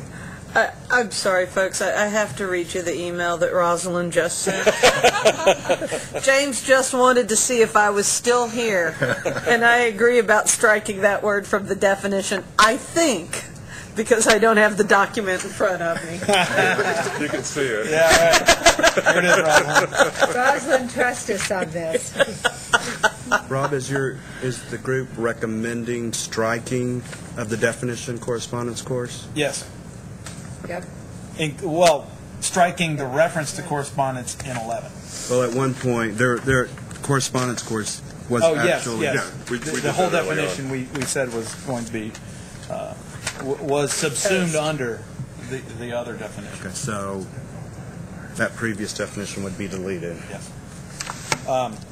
So, Kevin suggested that we get rid of the parenthetical in 9. Are you all okay with that? I think that's a good idea. Yo. The second parenthetical. We toasted the definition for correspondence course. Is that right? Yes. Yes, correct. All right, let me review where I think we are with 2, 9, 10, 11, and then perhaps we can draw a line and move forward. 2 stayed the same, 50-mile radius, because that references other issues. Number 9, the language I have says a course in which 9, distance education course, a course in which a majority, more than 50% of the instruction occurs when the students and instructors are not in the same place. For the purposes of this policy, there are two categories of distance education courses. Fully distance education course, a course which may have mandatory face-to-face sessions which total no more than 15% of the instructional time. Example, orientation session, laboratory exam review, or in-person test. 9B, hybrid/blended courses, a course in which a majority, more than 50%, but less than 85% of the instruction occurs when the students and instructors are not in the same place, and the course was stood up for the planned purposes of replacing classroom instruction, or whatever. We'll wordsmith it. All right, number 10. Can we talk about 9? Yes. Again? Go ahead. More. If we say majority, why do we need the parenthetical reference more than 50%? It's like we're stupid. No, we don't know. We have folks, Can I? because your data people want that. Yeah. Can I? It's again. I agree. It's duplicative. However, sometimes I'm learning duplication isn't always a bad thing, and it will assist with data collection and make it very specific. This is we had that same discussion, Kevin, and quite honestly, the person who argued most forcefully for it was Gabriella, who wanted the inclusion of that. Well, she made a great point. She said that people interpret a majority to mean 80%, so they choose that as their reporting threshold. That makes sense. And that, that makes sense, I think. Okay. Well, I have a question on that. Yes, Jim. Did we just, could we say over 1/3 for a hybrid and blended? And I say that because of what Marshall was saying with the intent of replacing class time. And this hybrid is so way out there. Do we really want to say 50%? Don't we want to include that 45% and the 40%? I'm involved in campus planning and strategic planning. That kind of data, even at a micro level or certainly at the state level, I don't think it's useful data. I would be looking for a definition where the data speaks for itself and it's explicit that we know we're replacing half of classroom instruction with some kind of electronic delivery. When we get to 1/3, and I'm thinking about the planning group here, what do you do with that data? Because what's going to end up happening is we're going to have to come back and redo the definition so that at a strategic planning level we're creating data that's usable. And my fear is that wouldn't capture it if we went to something like 1/3, even if it was the intent of faculty to plan their instructional activities. One of the other issues is the CBM reports. We can tweak this.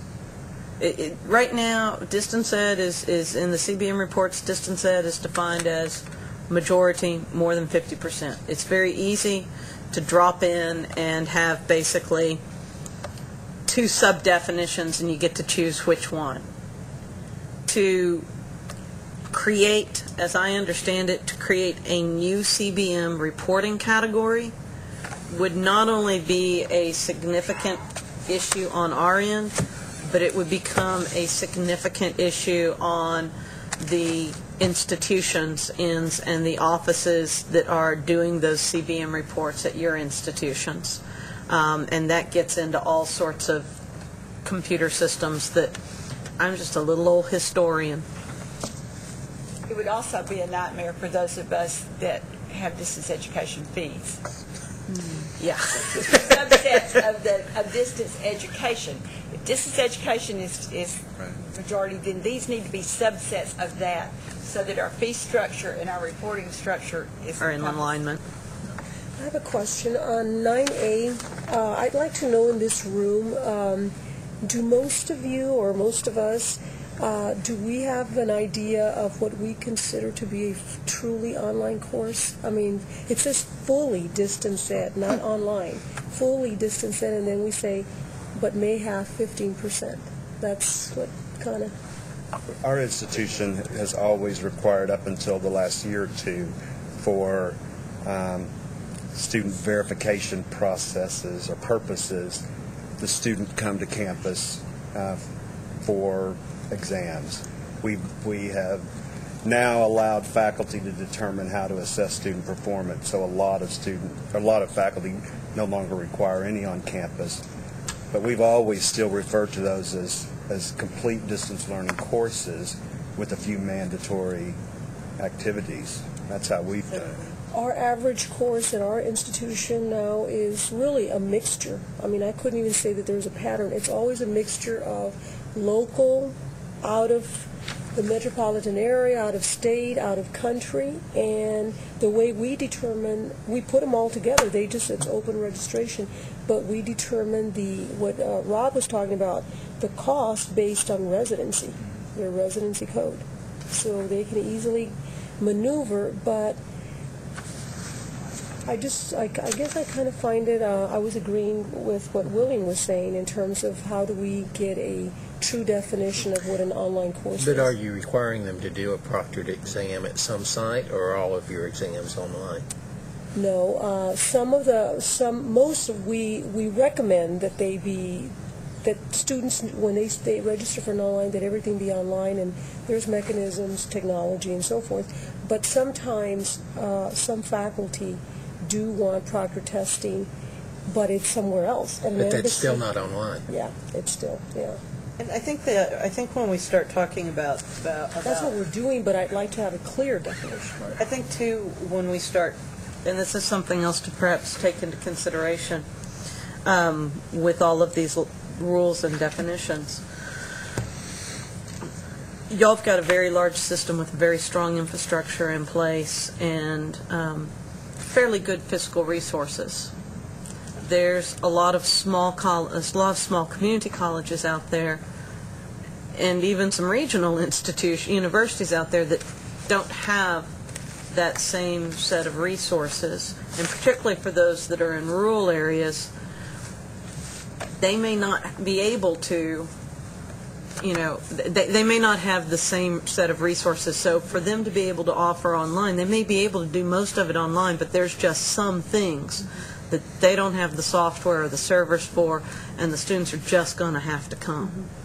That there may be software and there may be technology solutions out there, but they don't have the infrastructure developed yet, or can't afford it, or their students can't afford it. So, and William, I hope that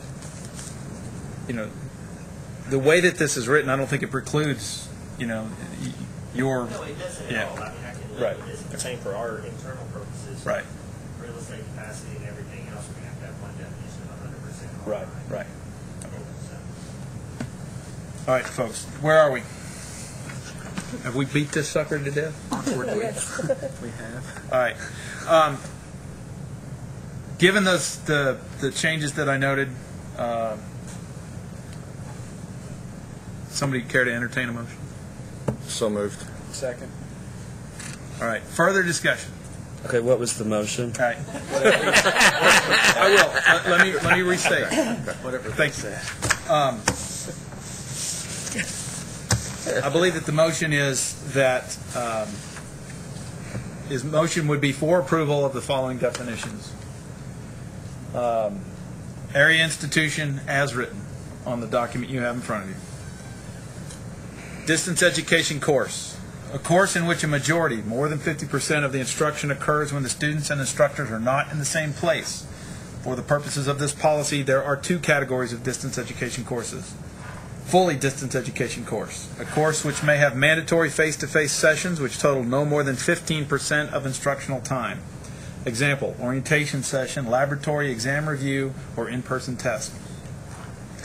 9B, hybrid/blended courses, a course in which a majority, more than 50% but less than 85% of the instruction occurs when the students and instructors are not in the same place, and the course has been built for the planned purposes of replacing classroom instruction.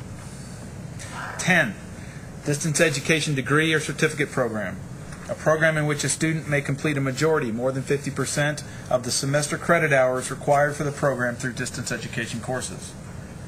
11, extension courses and programs. Academic credit courses and programs delivered face-to-face or by distance education whose semester credit hours are not submitted for formula funding. face-to-face academic credit extension courses and programs may be delivered on campus or off campus.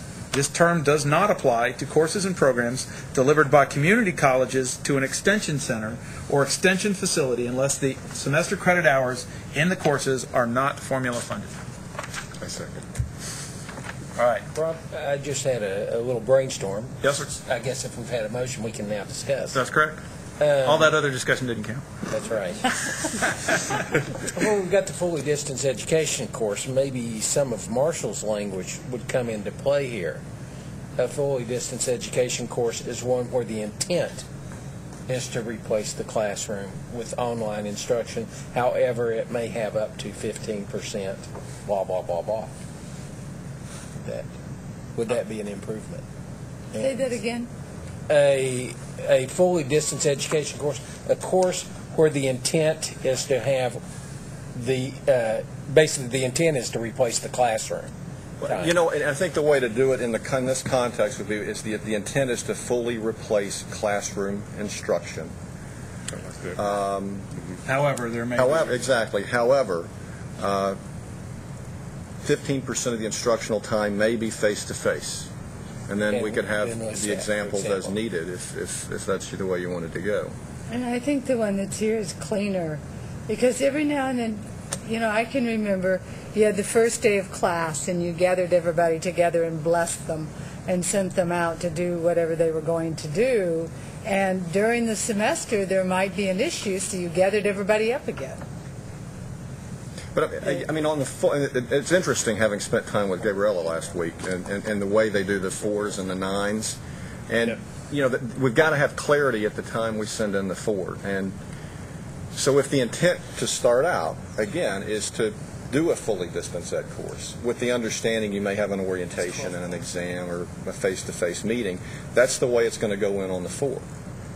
Now, you might have to build some stuff in downstream, but you know it would be nightmarish to then submit reports on the or end of course reports on the 9 that don't align with the 4. I mean, that would be it's just irreconcilable. Yeah, she pulled her hair out at the very concept of changing a definition of course mid-semester. I can imagine. I liked what Caroline said earlier about fully distance education course or distance education course, and then let us as institutions continue to use hybrid for the 20, 30, 40% and not report it. Otherwise, we will have to go back and re-educate and say, no, what we've been calling a distance ed course is not a distance ed course anymore. It's a hybrid course, and I don't know what less than 50% is. So if we just went with fully distance education course or distance education. I know that, and maybe you don't need, maybe you only need the fully. I don't know. I don't like it as it is. It's going to. Yeah. Teacher. Are most classes 48-hour classes? Like you spend 48 hours in the classroom, yes? What's 15% of 48 hours? Quick. I had to do it. It's 2 sessions. 7.2 hours is what I did quickly. I should have checked it before I popped off. 2 class sessions. Anyway, I just thought we had that conversation. Anyway, so if I was filling out the form, I don't know how to do all the scrap paper. Right. But I like the fully. I also like the word just having the word intent out there. The reason I like that is because you're night, by definition, any of our hybrid links became fully distance. It became fully distance, of course, right. because of circumstances. Yeah. And there is, again, that, as I understand it, from the time I've spent with Gabriella, that importance for 4 and 8. At the beginning of the semester. The beginning and the end of the semester to actually reconcile. And the less I have planning and accountability people coming down and beating on my office and yelling at me, the more appreciative I am. I like going with 9 and 9A only. And eliminating hybrid? Yeah. No, I mean, I think we should have that conversation, but that, I mean, the original goal here was to be able to provide to the coordinating board data on hybrid courses. Tracking. You still will, because it said you report everything else. Yeah, why don't we go ahead and entertain the motion and see where we can get with that. And It's only going to be Kevin and me, I can tell. All right. Motion as stated has been called. All in favor, please raise your hand. Of what? The motion as Which is taking this as we put it here, okay. all right. 1, 2, 3, 4, 5, 6, 7, 8. All opposed, please raise your hand. Don't be shy. I have Patrick Plush's. Okay, I spoke with legal counsel yesterday, and they will not allow me to count proxy votes. I was not able to talk to a real lawyer until yesterday afternoon. Okay. So, and I haven't had a chance to send Patrick an email. I will, but I talked to legal counsel yesterday, and they won't allow it. In fact, he almost laughed me out of the office. Where's Rosalind in this? Yeah, where's Rosalind in this? Rosalind isn't getting to vote. She's just smiling and listening. And Okay. All right. 8 ayes, 3 nays. did I see an extension? Any abstentions? Again, there's no value judgment here. We're just trying to move this thing forward. You're abstaining? I am a nay. You are a nay. Okay. Can we take this again, please? Yes. All in favor, please raise your hand. 1, 2, 3, 4, 5, 6, 7, 8. All opposed, please raise your hand. 1, 2, 3, 4, 5, 6. 8 ayes, 6 nays. That's probably the most contentious vote in the history of the DEAC. I'm proud to have been a part of it. Rob, can I just say... No, remember the early days when we were building the subchapter? Yes, Kevin. Can I just say, even though the motion passed, you that have to have a vote majority? is indicative of the hurdle we're going to have, because more people will jump on and comment. So, just warning you. Indicative of the issue. Yeah. Yeah, absolutely. Not in the group.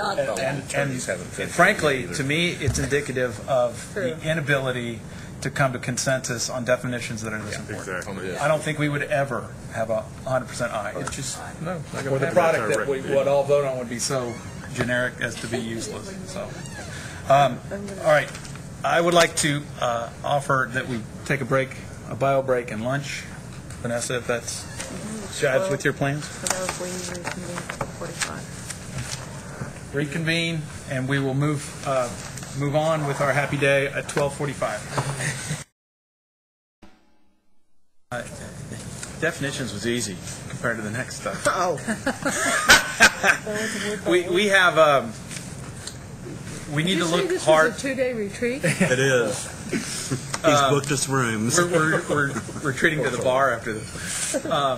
We need to look at the rules, and to lead us through this, I'd like to turn the floor over to Kevin. Okay, thanks, Rob. As you all know, the way we had this project structured was that there were 3 subcommittees working on the project, and Rob chaired the subcommittee for definitions. Patrick Plush chaired the subcommittee looking at what is now proposed subchapter E, continuing with distance education. And then Vicki Traweek, who is the director of distance education for Weatherford College, she joined us last time. She has looked at the what will be proposed as subchapter M. As we look through both of those documents, if you've been on the wiki, and just to back up a bit, we provided the opportunity for any DEAC member that wanted to access the wiki, have an account, comment, but we also, throughout this year and a half process, had allowed other people throughout the state who had expressed interest in participating, such as Sherry Pappas from A&M, to also be involved. So we've already had other distance ed practitioners looking and commenting. The commenting was going on right through yesterday, probably. So if you have been online, you know there's been a lot of comments.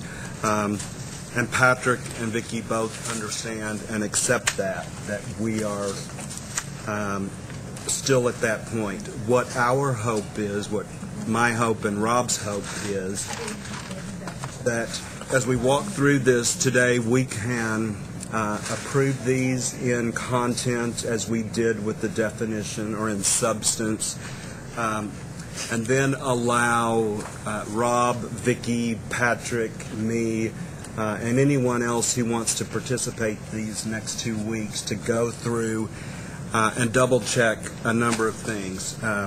For example, the purpose of the subchapter. Is the information in the subchapter, does it meet the purpose? Is there anything missing? Is there anything that should be added?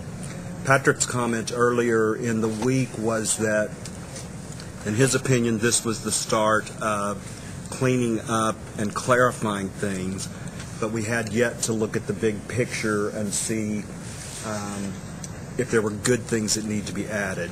We don't expect that there would be much additional stuff or additional changes, but we need, just for particularly my satisfaction, to just be able to go through and check this whole binder of things that I've collected on this process. And if during this 2-week process we find things of substance that need to be added, or we find something in there that needs to be altered, at that point we would immediately go to you to get your approval on the change. So again, we're looking at these, hoping for approval,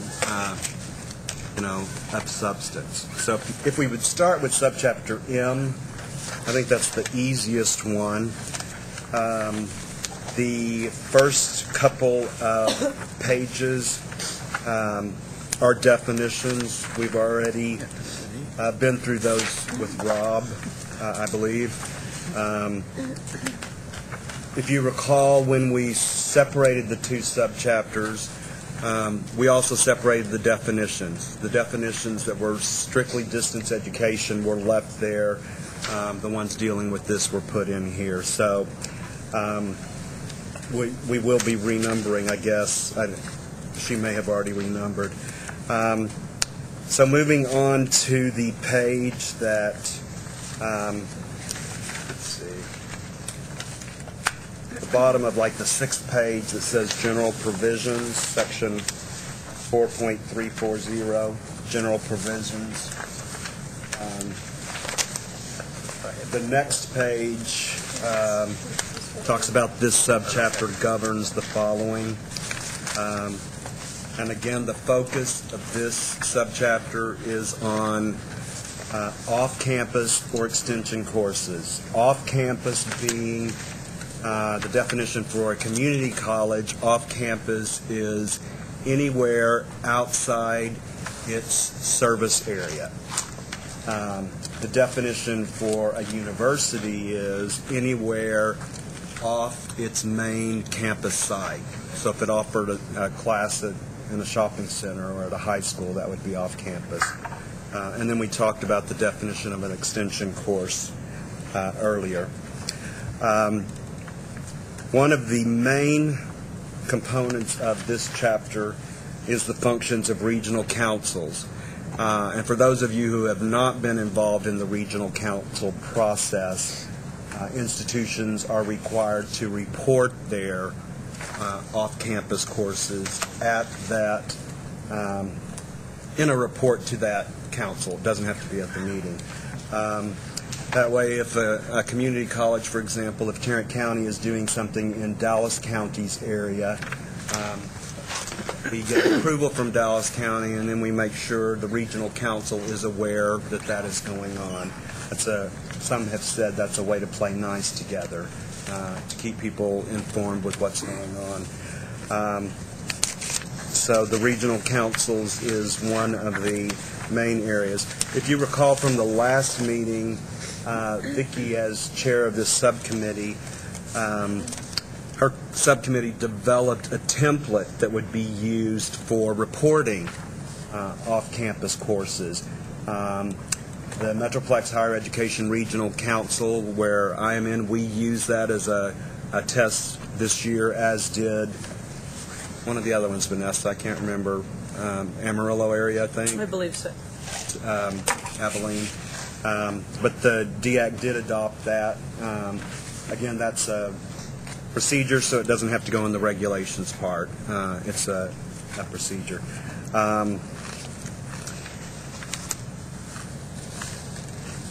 If you look at the bottom where it said subcommittee comments of note, those comments refer to the template that was already adopted, so that's not really needed for discussion. And that will not be in this subchapter. The reference to the template won't be in the subchapter. That would be in the notification and approvals document. Moving on to the next page, 4.360, and this is one area that it was requested. We get feedback from DEAC. And when we split the chapter, we tried to parallel the distance education chapter. So 4.360, the institutional report for off-campus instruction and on-campus extension programs. The language was there just to pattern it after the distance education institutional report.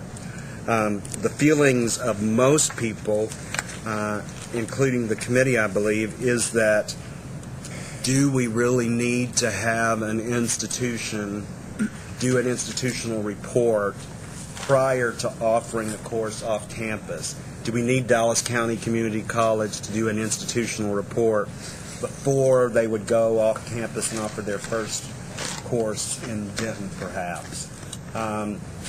We saw the rationale for the distance education report because there are so many infrastructure things that have to be in place, quality assurance things. An off-campus course or an extension program is a different topic. So I'd like to get feedback right now regarding, does anyone see the need for an institution to prepare some type of report? And Vanessa, there may be a coordinating board reason for doing a report prior to offering an off-campus instruction course or an extension course or program. If someone sees a need to provide that report, that's what you're asking? Now, what I'm asking is, should this section be struck from this chapter? Is there, it's only in here because we patterned the two chapters after each other. So what I'm asking is, should section 4360 be struck from this subchapter, or does the group feel there's a need to require an institution to do a whole report prior to them offering an off-campus course? Can I ask a question? Rob, does this parallel that section where we talked about the other day where the institution the first time does a report? That was for distance. I know, but Right. I'm saying, and with that then... I think that's part of Kevin's question. Okay. So in the distance side, remember the conversation evolved to only for the first time or a new institution? Yes, and we'll address that in E, and that's the recommendation. Okay, that's different than this? That's different than this. Okay. Forget about distance education courses as we've been talking about them. These off-campus courses would be face-to-face situations. I'm talking about process, though. The idea there was you don't go through the institute report unless you're new or newly doing Yes, it. Right? absolutely, So yes. the practice, Yes. would that parallel here? Would that be applicable? Could we say If the only group- if you've never done it before? Right. Because the idea there was there are new institutions opening up or someone newly into that business? Yes, I don't anticipate that it would be on a regular basis. It would be similar to what we proposed with subchapter E. Right. The first time, and it could be an acknowledgement of, the student services and other things that might be necessary. My feeling is that we've had a very challenging time in our regional council convincing four-year institutions that they need to submit the Why is he looking at me? report. It wasn't you, Mike. I know. I'm just I remember saying. going back and forth with Pete Smith at UTA, him saying, "No, you don't," and I'm like, "Yes, you do." And if you offer I remember one the first single time somebody told me I need to go to one of those meetings, I'm going, what? It really is Really, when I unclear go to to them, I me. don't have any. All right. They're not interested in what I have to say. Right. yes, William. Clarifying question, I guess it goes to you, Mr. Rob, and the emergency rules that we sent out after the bill piece for House Bill 25. You said if an institution is not satisfied, they go to a different college, but when that college is teaching there, they have to submit something to that local ISD regional body for approval or something. No. And I don't have, like I said, I don't have the final language that we drafted in front of me, and it's still actually wending its way through legal Right. counsel. This is the first thing when I saw it. That's just, But basically, the language that we ended up crafting says that it will be incumbent upon, let's say we've got Tarrant County going in and teaching in a high school that's in Dallas County Community College District. It will be incumbent upon Tarrant County to be able to show, and that there would still, the local HERC would still know about it, and it would be incumbent upon Tarrant County to have documentation that shows that that local district, let's say DISD, has specifically invited them in to teach that course or courses, and also has stated that they do not believe that that Dallas County is teaching that course or courses to their satisfaction. So it will be incumbent upon the out-of-district or the out-of-service area community college to provide documentation okay, so standard that contracts that has all those things in it. that district has specifically asked them to teach those specific courses, and has specifically stated that they are not happy with the current, they're not satisfied, and that's the language of the bill, was satisfactorily. Something you keep on file until that regional body may ask for that. Correct. Yeah, Okay. correct. typically the regional councils, institutions are required every year to submit our off-campus instruction plan. And it might make sense if there were other things we wanted to ask, like clarifying about resources, et cetera, that perhaps it be made part of that off-campus instruction plan instead of a whole subsection in here. All of the institutions are already reporting those courses. So this, as Mike said, would be just prior to, and I'm certain, and Vanessa could correct me, there's probably not a single institution in the state that hasn't already offered an off-campus course. Now, for these purposes, it only applies to freshman and sophomore level courses. Upper level courses are not included in that. The thing, though, to keep in mind, whether it's with this or whether it's with the parallel report that's in subchapter E, is that we have 3 new 4-year universities that are going to be coming online and functioning in the next 2 years. Texas A&M Central Texas, which used to be Tarleton State, Killeen, University of North Texas at Dallas, and Texas A&M University San Antonio, which used to be Texas A&M University Kingsville at San Antonio. In addition, we have 1 new community college that is being accredited, going through the accreditation process right now, Northwest Vista. Northeast Lakeview. Northeast Lakeview, and the Alamo College District. So we are at a point, this is fairly unique and unusual for us, but we are at a point where we have 4 new institutions that are about to start operation that will be individually accredited. And so we need to make sure that If you decide that they don't need to submit a report dealing with off-campus face-to-face education, that's great. But you do need to bear in mind that just because everyone who's operating around the state now has already done this, it doesn't mean that everyone that's going to be operating around the state in the next 2 years will have done it.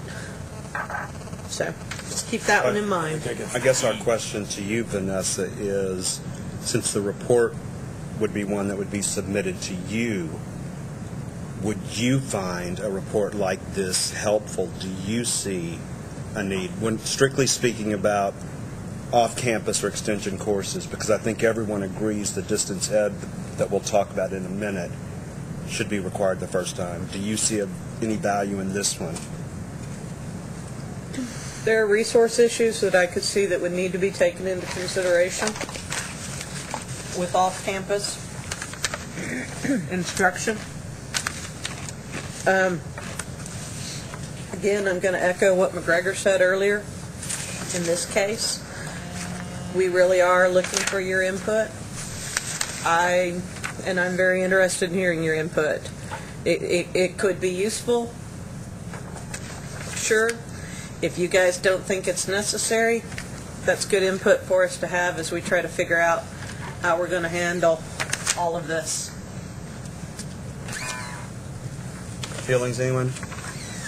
I think it would be helpful. I remember when we did it and the kinds of information that we responded to, and I'm sure everybody in this room, and I kind of know the people over there that would be doing this. Well, I'm thinking that it would be useful. So we need to be clear about what we're talking about. This is for off-campus, face-to-face only, right? And not DE, right? Yeah. Okay. So Northeast, what is it? Northeast Lakeview. Northeast Lakeview would submit a report only if they were planning to go outside the Alamo service area to offer a face-to-face course. That's when they would submit this institutional report. Anybody else? I don't know, I'm confused. To me, it seems so convoluted that you go to one subchapter and you talk about distance education, but yet the off-campus extension we address in other areas as part of distance education. So why wouldn't those two kind of report things kind of get put together? The reason they would be separated is because the DEAC agreed that at this point in our evolution, those were two separate concepts. Right. An off-campus course typically is where the teacher is there on site with the teacher. It's just either off your main campus or outside your service area. But I mean, why is it only in subchapter M and not in subchapter E? It was together, but the decision of the group was to break those two concepts up. At one point, and I was in this case, and I'm sure you were, Claudia, the administrators who dealt with one dealt with the other. Mm-hmm. But now things are evolved to the point where off-campus courses probably go through your chief academic officer or division or dean. Distance ed clearly is where the teacher and the student are separated. So that concept has already been determined, and we have endorsed splitting the two, so that the discussion now is there value in having institutions submit a report that would only deal with the aspects of offering an off-campus course, which is outside your service area, or for a university going to anywhere off the main campus. And if the agreement is, then we would need to make sure these criteria were what would be beneficial in the report. I guess I can just see confusion, Kevin, on the part of the people that are going to be doing the reporting, and the faculty, and the department chairs, and the deans, and figuring out who's doing what, it's almost as if and the other subchapter E that we put, where we say institutional plan for distance education, that the report is like item number B or C or whatever in there, to address that piece of it, simply for ease in being cognizant of what you are doing and not being confusing. And that's a good suggestion, Claudia. You could say this report would be developed in conjunction with the institution's distance education. Well, you could almost say institutional planning for distance education under 4.105, and underneath there have an A and a B, and that the off-campus face-to-face, this is the report or the template you follow for that, in order, I don't know, I can just see, it's just convoluted to me. Can we take a poll to see? Maybe it's the blonde hair thing. How many think the report specifically for off-campus instruction? I think the agreement is by consensus that it would only be the first time prior to offering. And we'll talk about the distance ed report in a few minutes. So this is... Let me ask just one question. Why is on-campus extension programs included in on this? Because that has never made sense to me. I don't know if this is the time to bring it up, but this would be part of why I would vote for or against On-campus it. extension? Why is that in this section at all? Why is it included anyway? It seems to me that it doesn't interfere with... No. I think the reason, James, this is what my guess is.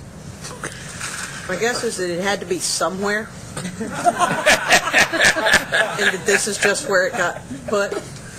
That's the kind of keen legislative analysis. Got that one right on the top. And you know what?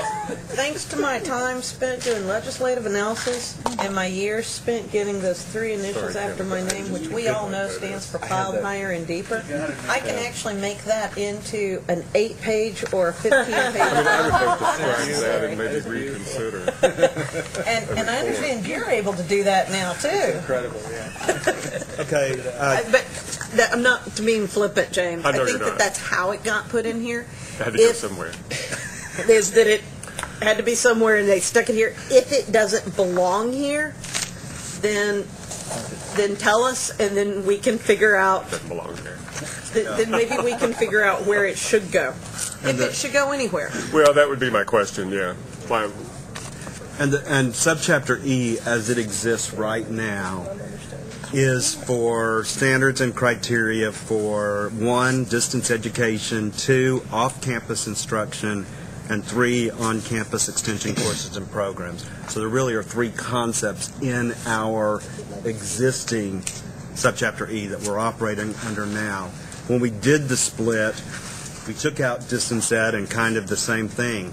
We thought, okay, we weren't sure where it would go either. Yeah. I mean, you know, James, I've never quite figured out why study abroad's considered distance ed. Right. So Done. that Me came. either. I was informed of that about 3 months after I was here when Kevin went on vacation, and I started getting study abroad notifications. I think that's why it all exists at my job, is because it's in the same subchapter. Anyway, that's another digression. I guess let's take the poll first to see if that report should include on-campus extension programs. Now, those would be, and correct me if I'm wrong, Vanessa, programs offered on campus that are not submitted for formula funding. Is that correct? That's my understanding. Based on the definition of extension. So, would we want to have that aspect in a report? Would we want No. anyone think that the extension part should be in the report? On-campus extension On-campus extension to be program. in the report. And maybe there needs to be another section in here, Nope. 4361, for extension programs report. I don't know.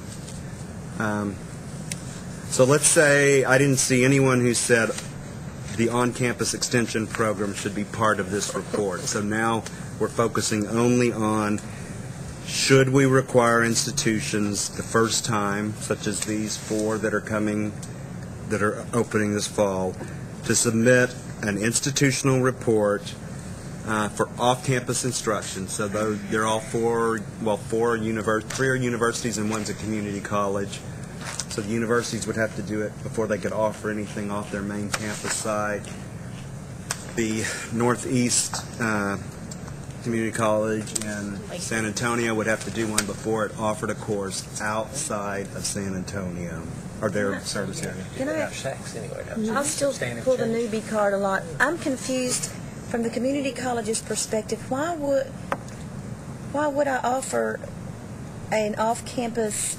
We're talking face-to-face, out of my service area without maybe an invitation from another college or prior approval from that regional council, right? I mean, you do have prior approval from and then the report would go to the coordinating board after approval from the regional council reports then go to the coordinating board. I was confused on how this would fit in. Sorry. I think the confusion is there's 2 reports here. There's the one that institutions, y'all just tell Ben I'm not going to eat my lunch, aren't you? Oh, we just want to watch you talk with your mouth full. I don't want to get a call from my mother telling me I don't have good manners. There's the report that goes to the regional council that is the plan for course offerings for the next year. That's the one that everyone's more or less used to doing. Community colleges are used to doing it more than 4 years because it only deals with lower division courses. But then there is an institutional report that has historically, is in rules that has historically been required of all institutions had to submit, and then they were reviewed by DEAC before the institution offered distance education or off-campus courses. We haven't had institutions need to submit that in years. We're about to have institutions need to submit it. It used to be that people had to submit it and then had to update it periodically. About 2 years ago, we used that language that's in the current rules that says the commissioner gets to set the guidelines. We used that as a way to make it so that they no longer needed to be updated periodically and no longer needed to be reviewed by DEAC, because the input we got from the field was, A, that's not a useful thing for us to do, and the input we got from DEAC is, we don't want to keep doing this. So I think that's the source of confusion, is that there's these 2 different reports operating. And as I'm understanding the discussion right now, the question is not would the report that goes to the regional council, that annual report, go away, but would these new institutions coming online need to do a report, an institutional report, prior to offering distance education and off-campus education? And right now the question is specifically about off-campus education. And Mickey just made a point and said, don't we need to do that? Don't they need to do that anyways for SACs? That report? Don't you have to do a substantive change? Substantive change. Nikki, last time I dealt with SACs was when I was a division chair 8 years ago, and I've gone through great lengths of therapy to wash that out of my mind. You do. I'm sure you do have to. I'm sure you have to do do. a substantive I'm change. sure you do. And these issues would be covered in SACs substantive change. I don't see value in this. I think if there is anything that is needed, it could be added to the yearly off-campus instruction plan to that document. We could add a field that says if this is your first time to offer courses, do whatever. You know, and you could even, if you wanted to, just for a notification purpose, to have notification that you're submitting the change to SACs. Yeah. So is there a recommendation to strike 4.360 from this chapter? I recommend. Okay, James, Paula seconds. Everybody in agreement? Okay, anybody? So all of disagree? 4360 is gone. All 4360 is gone. We will strike that. Moving on to the standards.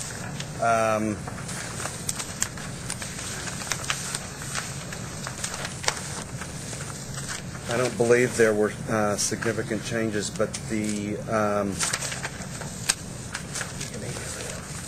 study abroad courses, the study in America courses, extension courses, all those still are addressed in here.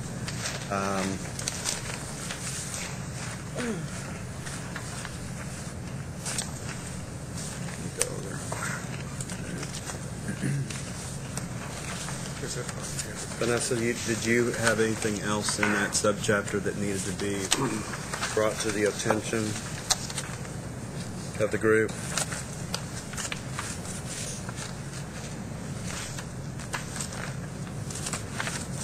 Where I thought there were issues, I tried to indicate them by pointing out coordinating board comments of note. So in this case now, again, I would just remind you that that section that deals with the higher education regional councils that's in here is going to be revised per the new legislation that's been passed. So you can expect to see that changed. Okay, can I entertain a motion to approve this proposed subchapter M in substance, with the understanding that there will be several of us looking at it over the next 2 weeks who will notify you if there are any items that need to be added or changed? Could I ask a question before we entertain that? I'm fine with that. That would include all the definitions as well, right? The whole thing? Well, the definitions come from what Rob did. Because I did have a question. Some, but not all. But some, yeah. Some, but not all. I have a question on number 16, the higher education teaching side, and I made a bunch of notes to myself on these other documents, and I just need clarification. I had also talked to Sherry Pappas and others about this. It says an off-campus upper division and graduate teaching location and so forth and so forth. You all have it on your page, but I just had a question. How do we address, like us in Alamo colleges or maybe other districts? We have something called a Central Texas Technology Center, and it is a partnership between two cities, New Braunfels and Seguin, and they're not upper division, they're lower division. We don't own it, but we have it for 40 years, and we are the provider, multi-institutional provider for those two cities. And so it seems, when I read the definition for 15 and 16, it seemed like the CTTC fit under 16, except that it wouldn't fit in because it says only upper division. And so... It doesn't fit under 16. It's a private partnership. Yeah. I know what you're talking about. And I do think if you look at some of the comments that are at the end of the chapter, or they're at the end of the document, that, maybe they're not here. Yeah. I know that Sherry Pappas, as you said, raised some questions about this.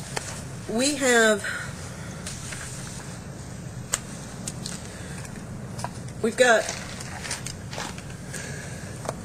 unrecognized higher education teaching sites, which is basically you've got an institution that's offering a class at a high school for maybe 1 or 2 semesters, maybe offering a few classes. They're not offering whole programs. They're not doing it consistently. The only way we know that's happening is if you're having to do the area notification requirements and we get copied on it. So that's an unrecognized higher education teaching site. We have recognized higher education teaching sites, which the recognition process only involves sending us a letter with the address and the website address, basically. And that, again, it's a facility that is not owned by the institution. It doesn't matter how long the lease is on it. The facility's not owned by the institution. And for the most part, teaching upper-level courses, graduate courses. And traditionally, these have been universities that do these things. In fact, it's always been universities that have done these things. And then we have higher education centers. And a higher education center is a multi-institution teaching center, a university system center, or a institution, a university center. And that can be either a single institution, a university system, or multiple institutions. The only way that a higher education center can be created is either through legislative mandate, which we've seen happen, or through application and approval to the coordinating board. Oh, Marshall ran away. He left. Marshall ran away. Yeah. I was going to point to Marshall because Marshall's been working on one in Northwest Houston. We've got one at we've got one at the Woodlands that Lone Star's been involved in.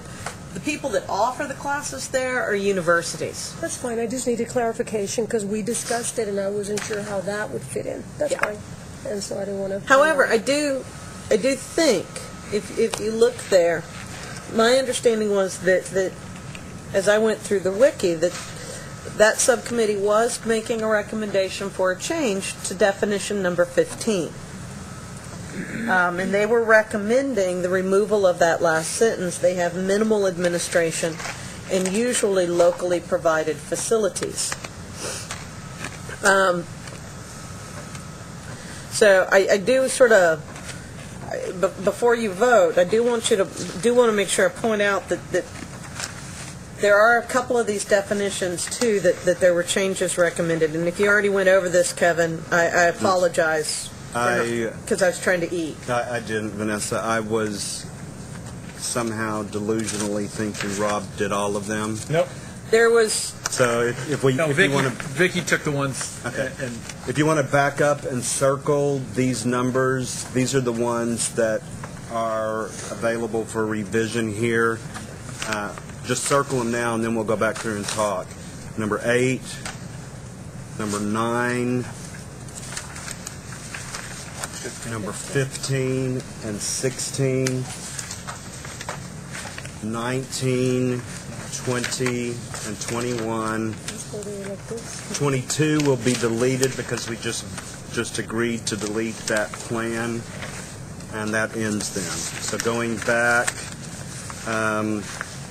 number 8, the change on number 8 that the committee was suggesting is in the middle of that paragraph. This term does not apply to courses and programs delivered by, it was community college. The recommendation was institutions of higher education to an extension center or extension facility. And again, extension courses and programs are courses that are offered that are not submitted for funding. Academic credit courses. Thank you, Mike. Thank you. Academic credit courses. Degree credit, actually. Because it says programs here. Yeah, do we need to say there delivered face-to-face or by DE? I mean, can we, including correspondence, can we just say academic credit courses and programs whose semester credit hours? Is there a reason to differentiate? I think we use this on this one. On 11, we use the same definition that we approved. You're right. Thank you. Great. So we've dealt with that one. Thank you. 8's gone, fortunately. 8. So 9, right. The difference here was an extension center or extension facility, any single or multiple locations other than the main campus of a 2- or 4-year institution. It had said of a community college district and outside the boundaries of the taxing authority. That's one, Vanessa, I think probably legal insight would be much more valuable than the insight we could provide on that. That was one that I was planning to flag specifically to have our legal counsel and McGregor, in addition to having a doctorate in educational administration, also has a JD and was an assistant district attorney for years. So I'm Are sure we he'll want okay to weigh with in on that. legal just looking at that? Thank you. Rob, you should just have legal look at all the other ones. I don't want to. Number 15, Higher Education Center. What was struck was the last sentence. They have minimal administration and usually locally provided facilities. That might be another one that's good for legal to see if there's value in that. Anyone want to work through it? Okay. Vanessa, if you'd flag 15. 16, Higher Education Teaching Site. I don't think there were any changes there, were there? No, there are no changes recommended for 16. 19, Main Campus. The headquarters of an institution and the location where the principal or chief executive's offices are located. And the recommendation was the primary campus of campuses. Or it should be or.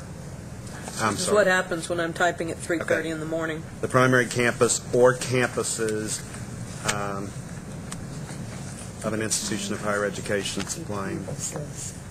Can we just refer that to legal too? Anybody want to work through that one? When you say refer to legal, that means get their feedback and then report back to the group, or? Well, I'm thinking, like, some of these, the legalese may describe why the definition is worded in the way it was originally. I think that if there's specific concerns, Mike, about some of these, particularly about 19 main campus and about higher education center and higher education teaching site, it'd be really useful for me to hear what those concerns are and what the will of the committee is, and then I can work with our legal staff on that. They might come back and say, that's nice that they have that concern, but for these reasons, we need to keep it as is. Would there be any objections from anyone to just submit these as they were recommended to get their insight?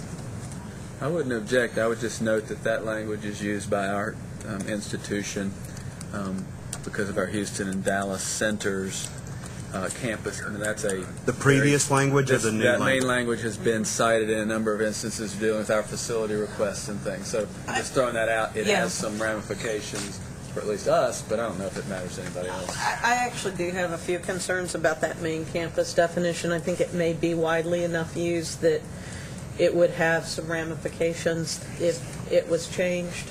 It's been explained that there is a reason that chief executive office language is in there, but anyway. So, just throwing that out.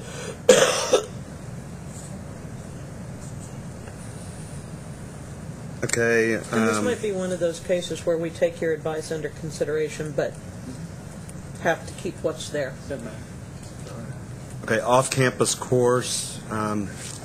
This is the definition that we had talked about previously, where 1/2 or more of the instruction is delivered with the instructor and student in the same physical location. For senior colleges and universities, technical colleges, Lamar State colleges, off-campus locations are locations away from the main campus. For community colleges, off-campus locations are outside their taxing district.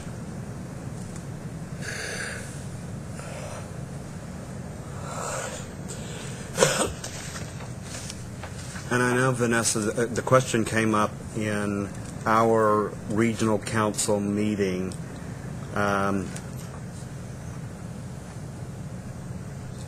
Why should that be taxing district as opposed to service area? Because if it's the service area, they've already been given approval to serve that area. Most community colleges, Tarrant County, for example, our service area and our taxing district is the same. It's Tarrant County. But for some community colleges, they have their taxing district that provides taxes to the school and then also have to serve somewhere else that doesn't pay taxes to that community college. But the question from our regional council was, if a community college is designated a service area, they've already been authorized to offer courses there. So why would any course in an area they're already authorized to offer courses, why would that be off campus? I'll give you the same answer I've given folks before. I don't know. If it's the recommendation of DEAC to strike it, I certainly hope you guys make that recommendation. Then as we work with our legal counsel, if they flag it and say, hey, here's the reason why it needs to stay, then clearly we'll have to maintain it. But if it's the recommendation of the committee, I mean, this is the sort of stuff that we really do want your input on. Coming from a community college and having participated in that HERC discussion, I would suggest changing that to, for public community colleges, off-campus locations are sites outside their service area. Is there any objection to doing that? So because Linda's the one making the notes over here, could you please read how that would amended language Sure. would sound? We're talking about definition number 20, an off-campus course. Courses in which one half or more of the instruction. Now that's a departure from the distance education language, which says more than half. So this definition is reading 50% or more. The DE definition is reading more than 50%, if that's an issue. Seems like we might want to be consistent. Courses, let's talk about that. Do we want to be consistent with what we did in DE? Yes. Okay, so we would amend that to say courses in which more. I would say just go ahead and use the language we kind of fleshed okay, out. good Which idea. a majority, parenthetical, more than 50%. Okay. Is delivered with the instructor and student in the same physical location and which meets one of the following criteria. For public senior colleges and universities, Lamar State colleges, or public technical colleges, off-campus locations are locations away from the main campus, such as if UTA offered something at a high school, that's an off-campus course. The last part would be for public community colleges, off-campus locations are sites outside the service area. And then we would strike everything else, including that parenthetical reference. And the last sentence then would be, the course may receive formula funding or be given by extension. I don't know whether that's necessary or not. I would say the course may or may not receive formula funding, period, if you want to even keep it. Is there a reason to keep it? Not really, I don't think. Well, I know this definition was read and reread in our HERC meeting because of the implications. So if there's something we could do to it would make it clearer. That's all. You know, it's not going to hurt. Do we care the last sentence? Anyone want to leave that in? Okay, we're striking the last sentence. And so it will end with, for public community colleges, off-campus locations are sites outside the service area. Everybody okay with 20? 21, there was no change. You want to make it match? I'm sorry? Yeah, make it match. Yeah, make it match. 50%. Okay. Okay. So just going back through them, number 9, we're going to refer to just legal to get insight, as well as 15 and 19. Then on number 20, we are amending that as I just read. And 22 is being deleted because we've decided not to do the plan.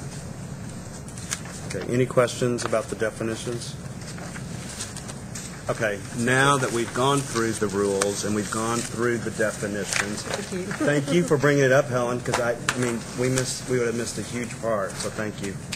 Can I entertain a motion to approve this proposed subchapter M in substance, again, with the understanding there will be people looking at that the next 2 weeks, and you will be notified if anything of substance is added or changed. Anybody want to make that motion? So moved. Okay. Helen, and then I'll second Douglas. it. Helen can do it. Any discussion? Okay, all in favor, let's raise your hands on this one too. 1, 2, 3, 4, 5, 6, 7, 10, 11, 12. Rob, are you voting? Looks like a uni mouse. Okay, so 13, subchapter M is approved in substance with all the rest. Okay, great. Thanks, Kevin. Anybody need a few-minute break before we go to E? Yeah, let's do a 5-minute bio break before Okay. we get into the real fun stuff. 5-minute bio break. E? Very deep, yeah. Kevin, I was just wondering if we need some documentation for that. Subchapter E. Okay. Subchapter E, this is the subchapter that was, or is, being chaired by Patrick. And Patrick is at a conference in California this week. I talked to him last night. He was going to some show in San Francisco, having a great time. Said to tell everyone he was sorry he could not be here, but somehow I don't, Sure. I'm not sure I believe him. First of all, with subchapter E, Rob, do we need to review any of the definitions in subchapter E? No. Okay. We have already taken care of the definitions in subchapter E. So we can move on to several pages in. Under General Provisions, Section 4.104. There were not any changes of note there. Moving on to 4.105. This is the institutional plan that Vanessa referenced earlier, that used to be required every 5 years and is no longer required. So the committee suggested that it still be required for first-time institutions, that there is value in this, and that it should still be required. So it would be required this coming year for those 4 institutions, and I'm guessing, Rob, it would still come to DEAC to review Absolutely. those 4, even though we're not reviewing anyone else. I would like to get consensus on that right now. Is the group agreeable that the report should still be required prior to new institutions offering distance education programs? Yes. Yes. Anyone object to that? Okay, so we will leave that in here. Let me just Okay. Let me just say, interject, please, that as I was looking at the wiki, I noticed that there was a suggestion that, there are 2 things, that there was a suggestion that the line, "The Commissioner shall provide guidelines for development of the report and a schedule for periodic submission of updated reports," was struck with the comment that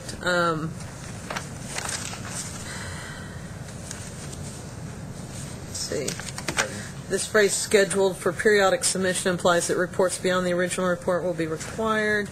If they aren't, then, let's see, nope, that's the one I'm looking for. There was a... It's the commissioner language, right? Yeah, it was the commissioner language.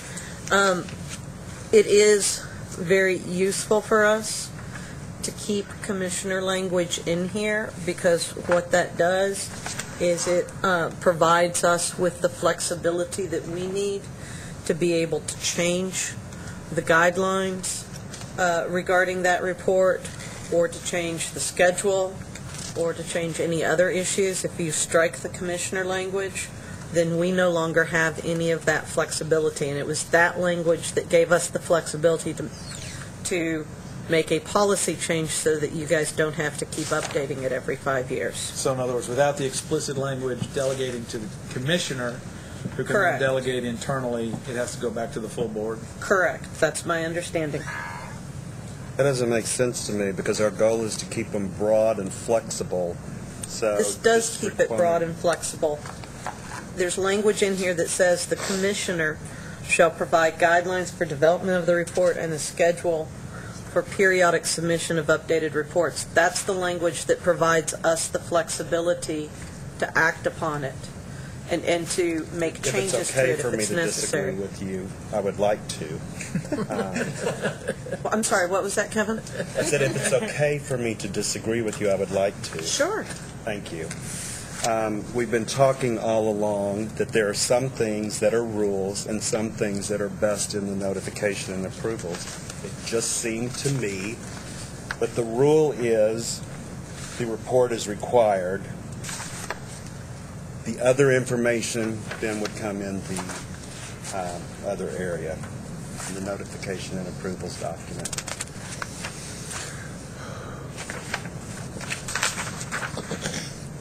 Any comments? I don't see that it's limiting in any way, shape, or form either. I mean, what you're saying is that you're implying that it makes it too narrow, and the language simply says the commissioner shall provide guidelines for the development of the report and a schedule for periodic submission of updated reports. That doesn't limit us from saying that we don't want them very often, and it enables us, I believe, to say we do want them for these people. I think Vanessa's point was without that language, it makes it difficult for us to say, oh, for these new 4, we want you to submit one. And I think it also helps staff. Well, what it's saying, Do things. I believe the reason it was deleted is because it provides for the commissioner to call for periodic updated reports. So in no this- longer is the one-time institutional report what we're talking about. But in this case, it was specifically that language. The commissioner shall provide guidelines for development of the report and a schedule for periodic submissions of updated reports. It's that specific language, schedule for periodic submission of updated reports. The periodic submission, the schedule, is that you don't have to update it. Yes. And it was that phrase that allowed the commissioner to make that shift in policy to say, we are no longer going to require institutions that have already had a report and it has been reviewed, we will no longer require updates. So it's that language there that has allowed for being able to have our flexibility to respond to that. Would you have that flexibility if it was in the policies and procedures, since this is just the rule? I'm not sure in this case is the issue. What tends to happen is that, I don't know in this case. I look at this as enabling language, and this is, more than many things we're talking about, should be in rule, because this is, I think, the delegation of authority. It's permissive. It says the commissioner shall provide guidelines, which is what exactly happened that allowed us to change how we do business in the DEAC. I think if it had been in policy, not rule, I'm not sure it would have been as easy for us to accomplish that same task. And this is not, I mean, this is broadly permissive. So what we're then asking the commissioner to do is require new institutions to submit one. So we're asking. But that's not what it says, Rob. It says the commissioner shall provide guidelines for the development of the report and a schedule for periodic submission of the updated report. He changed the schedule. Okay, but you're not looking at the words updated reports. Updated reports means there will or could be situations where the commissioner requires updated reports, which negates that it's a one-time thing. Am I the only one Would seeing you just that? take out the word updated? Is that what you're saying? I'm saying the phrase updated reports implies, whether it's stated or not, that I didn't read it that way. reports could be required past that first one. By removing that language, though, I could foresee an instance in which this body reviews one of our new institutions' plans. And they say, and you guys say, looks good, but we need to see how they're going to grow. We need to see how they're going to handle how they're going to handle growth. We would really like to see an update of this. It shouldn't be a one-shot deal for them. What they're saying now might change if they have significant growth or don't have significant growth. I'm afraid that if you remove that language, then that would make it impossible for this body to make the recommendation to the commissioner, you know what, we're going to go ahead and pass this, but we really think that it should be updated in 2 years or 3 years or 4 years or 5 years as they're growing to make sure that everything's still kosher and copacetic. So I think that could be an unintended consequence if that language was to be removed. And the same thing could apply if DEAC saw the need for an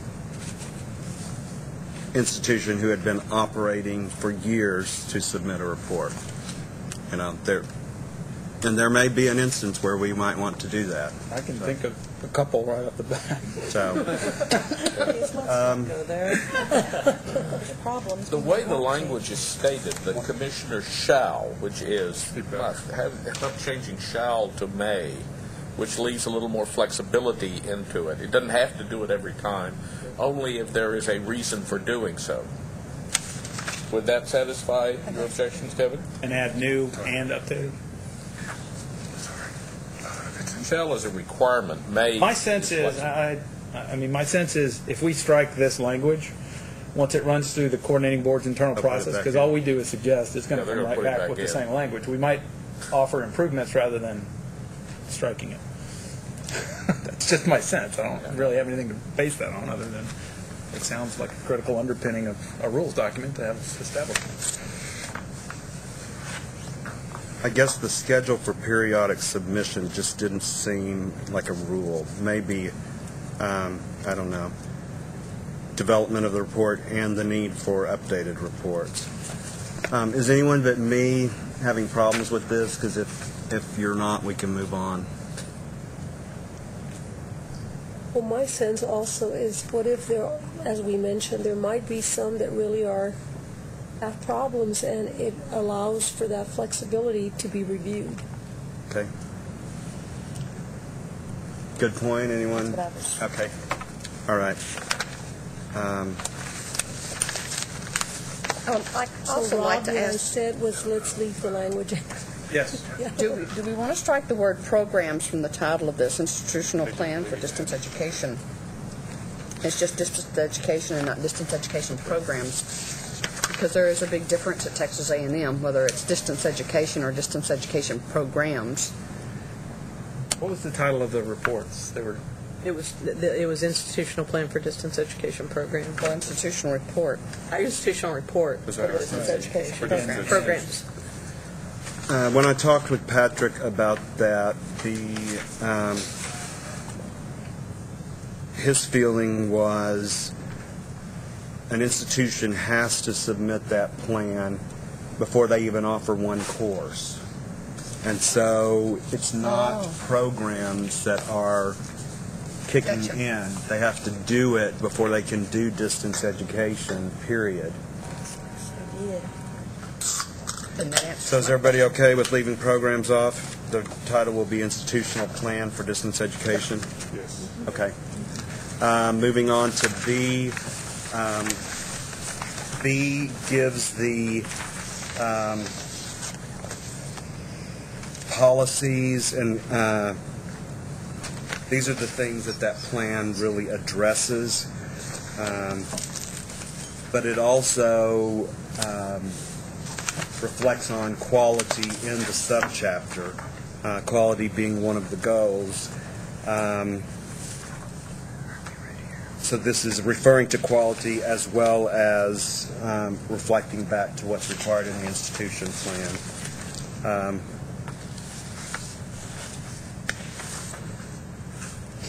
Any questions?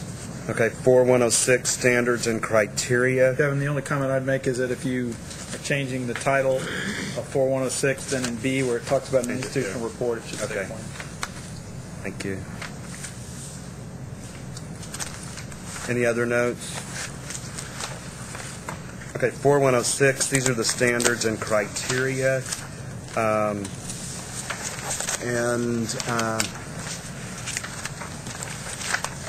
Those were not changed. They have to be within the mission of the college.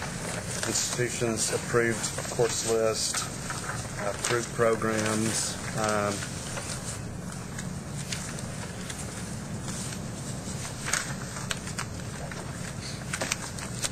There was, if you'll see the subcommittee comment of notes, this is in reference to number 3. If the commissioner has not established the procedures, then I question why this was included. If he has established procedures, then why is that statement included? They wonder why either way, I guess. So number 3 above is again going back to standards and criteria.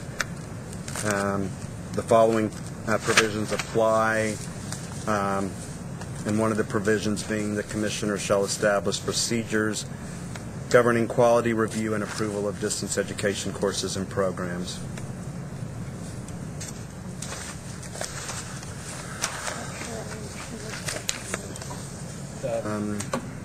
So the question is, again, the commissioner shall language. There's concern about its inclusion in here?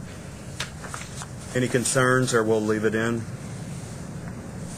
Okay, no concerns. Moving on to 4, the commissioner may require institutions to provide special reports, which would actually have covered our updated reports in the previous section, if you're going to allow him the opportunity here to require special reports of anyone. B, the following provisions apply to all programs, and then we talk about doctoral programs.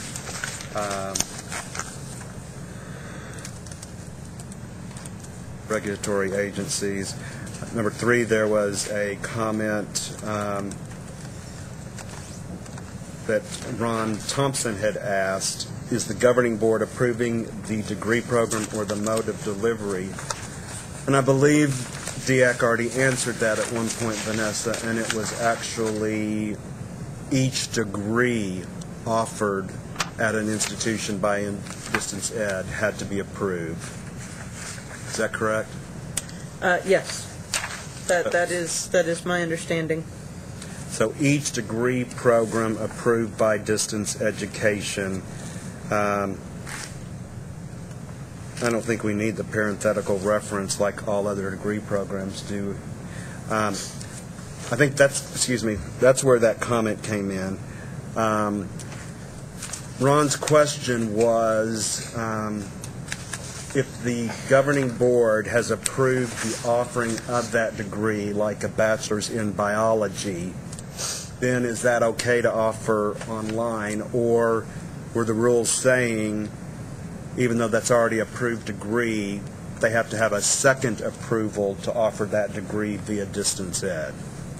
Well, what we do have, what we are supposed to get is, even though, say, a bachelor's or a master's or an associate's degree doesn't have to go through coordinating board approval process, it's just a notification if it's going to be offered via distance. We are, though, supposed to still be receiving the signature on the best practices document. And so, there is something that's still supposed to be there. I think this is an area where there is ambiguity, and it would be very useful for us to hear what the recommendation of this body is.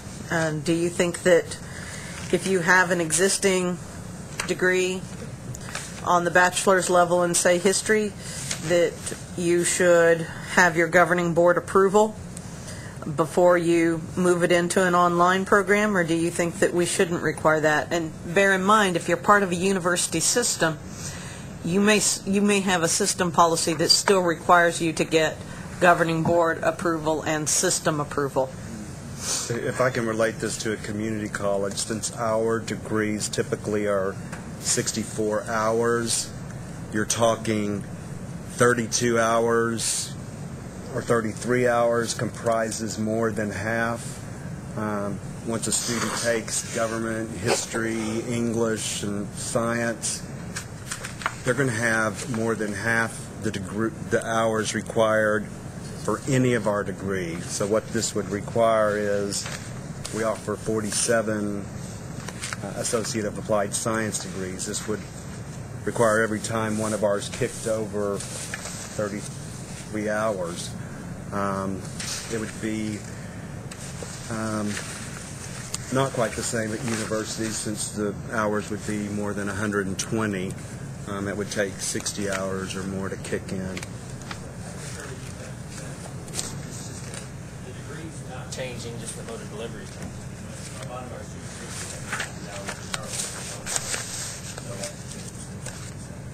I agree with not having to submit each time it's changed the mode of delivery. So do we want to strike number 3 then? Can I ask you a question? And I apologize. Just correct me if I'm wrong here. Is there not a SAC substantive change notification tied to this somewhere? Should be. Okay. Well, with SACs, if you offer more than 50% of courses that could lead to a degree, you have to get substantive change approval to offer degrees via distance learning. Not but approval. No, you just have to submit. But you have to submit the substantive change. Yeah, and so this notification thing is sort of tied to that, and the coordinating board notification is tied to that, and the governing board is really just sort of discretionary, right? That's what you're getting at. Well, the substantive change does not require you to identify each degree. Okay. It just you have to identify that you are doing them. But SACS requires, I think, between 25 and 49% to be given notification. And I think above that's 50, it's actually above 50, it's the proposal for delivery. For the change. And so I think there's a key thing in this 25 to 49% where you send notification. If I'm following this, that's kind of taken care of as well. What you're asking for is not having to do all of these degrees. Is there really, a need? the language is all about the internal notification, right? Yes, it's internal notification. Yeah. And is there value or a need for each of us sitting around the table to, each time we pass half, to go to our elected board of trustees or appointed board to say, we need you to approve this Bachelor of Science in architecture because 60 hours now are available? Helen's shaking her head no. I shake my head no. Anybody who wants it? Well, I don't know if I want it, but I'm just trying to make the connection here. The reason it goes to your governing board is because generally things that go to the coordinating board or SACs go through your governing board. Well, is that? I mean, that's sort of been the connection that I've seen. If that's incorrect, then my understanding, Mike, would be if we struck the requirement that an institution had to approve that, then we would no longer then send that form on to the coordinating board. So that okay. But it's a question, if you're already offering the degree, why would you? Yeah, if the institution's already authorized to offer the degree, is there a need to have your board authorize The change in delivery mode. I'm just going to go back Change in to delivery. just Yeah, playing the devil's addition, advocate here. One of the ways that we leverage, if we're going to remove all the sort of external reviews and things, which is fine, one of the ways that we leverage the governing board approval is that it gets some scrutiny to an issue. So we talk about quality. It allows us internally to make sure you've got your ducks in a row. I mean, it's of value in that sense. Other than that, I would agree it's not a particular value. It's a tool that can be used, and maybe I'd just say at my institution we should do that, and, even though there's no rules out here. And that's maybe the way we would. or say for universities? Yeah, right, right. Yeah, I can't argue for or against it. I just want to make sure. I mean, it really is a problem for community colleges, given that You have so few that hours. requirement Right, yeah. It bumps creeps in at up on you real 33 fast. hours. That's I mean, what we are right now having to keep a list and closely monitor all 47 technical degrees to see each time another online course pops up, where it fits in there and if it bumps somebody over. There's not much warning as well. It sounds like, Kevin, it sounds like the consensus is to go ahead and strike it. Anybody opposed to striking it? Okay, we'll strike number 3.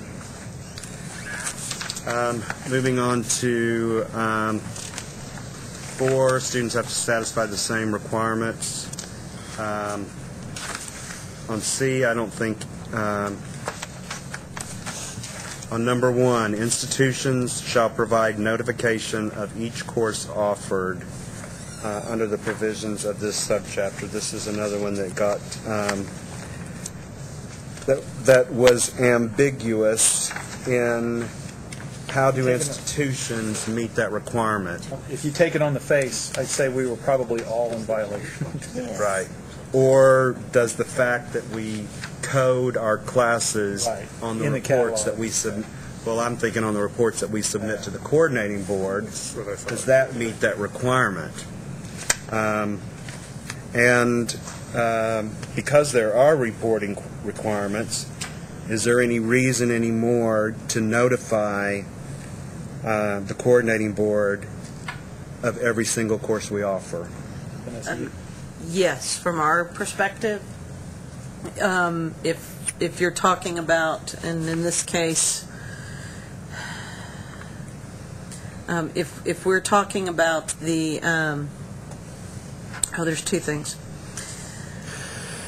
They're going to be reported on the CBM. Yes. That's one place where they're reported. So would 2 cover the requirement alone? I mean, can we drop 1 knowing that on 2 we are reporting them in accordance with the board's reporting system? Do you need a separate report? Like to the academic Yes, 1 and affairs 2 are talking about something different. 2 is referring here to the CBMs. That's the Uniform Reporting System. 1 used to be referring to notification for courses offered off campus.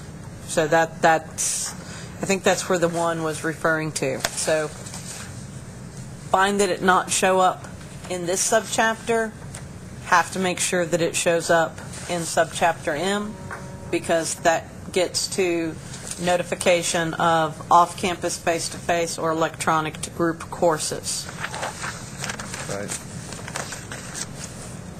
Now, where there may be some overlap is the electronic to groups category. There may be overlap between that. That may overlap the 2 subchapters. I think that y'all written it in such a way as that gets cleared up in chapter M, or in the proposed subchapter M. But So is everyone okay then with striking number 1, not having to submit every single course, understanding that Doesn't supersede that reporting requirements. That the notification and reporting are 2 different actions. right, understanding that by reporting them for formula funding, the coordinating board's going to have that information. Anyone want to leave 1 in? Okay, we're striking 1. So 2, we shall report our courses. I don't think that's debatable. 3, we can submit for formula funding. And this, James, may be where our previous discussion falls in. We could submit for formula funding the following types of academic credit courses. Distance education courses that are delivered to Texas and non-Texas residents located on campus or another location in Texas.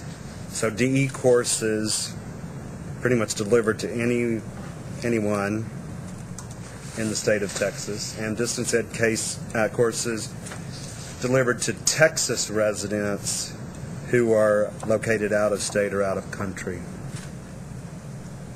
Sure is wordy. Well, and you can also submit correspondence courses, or even though I would like to get rid of that, but you can submit them for formula funding. Yeah, I think it's important to not forget the non-Texas resident located on campus or at another location in Texas. I know it's wordy, but that clause there probably has to stay as well. Because the scenario, Yeah, I mean, the scenario is you could have a non-Texas resident, you could have somebody who has Tennessee residency, but they're stationed at Fort Hood, and they're taking a class, a distance ed class from Central Texas College. For all intent purposes, they're Texans. So. For instance. And also, what about those within the service area? For example, we have students coming from Louisiana, but if they're attending classes here on site. They attend classes as well as they take regular online classes also. Right, and that's going to be the other case. It's going to be the case for you guys. It's going to be the case with some of our border institutions as well. Yep. Institutions shall not submit for formula funding DE courses taken by non-resident students located out of state or out of country. And here, this gets to that issue of extension, where that definition of extension and this seem to, I mean, if one talks about a DE course taken by a non-resident student who are located out of the country, and you simply apply on the face of it, you look at the definition for extension courses, that looks like this must be an extension course, and they are be an example of where an extension course. So that's why we asked for clarification on that. Okay.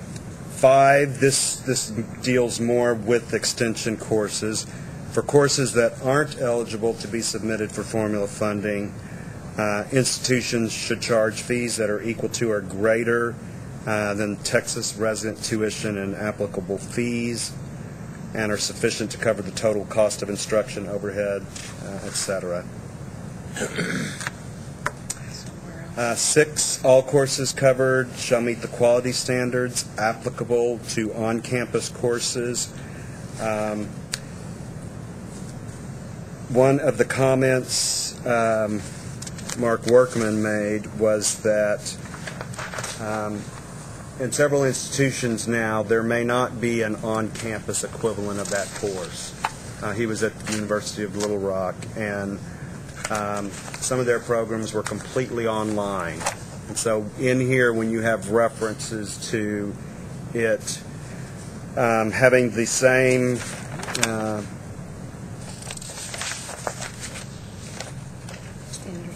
standards or whatever as its on-campus equivalent. Yeah, but I would argue that this language doesn't say an exact equivalent of the online course. It simply says your courses. Yes. There's another reference, though, I think, where it is more specific.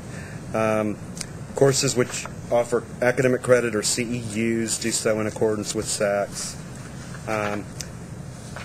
Students satisfy the same requirements for enrollment.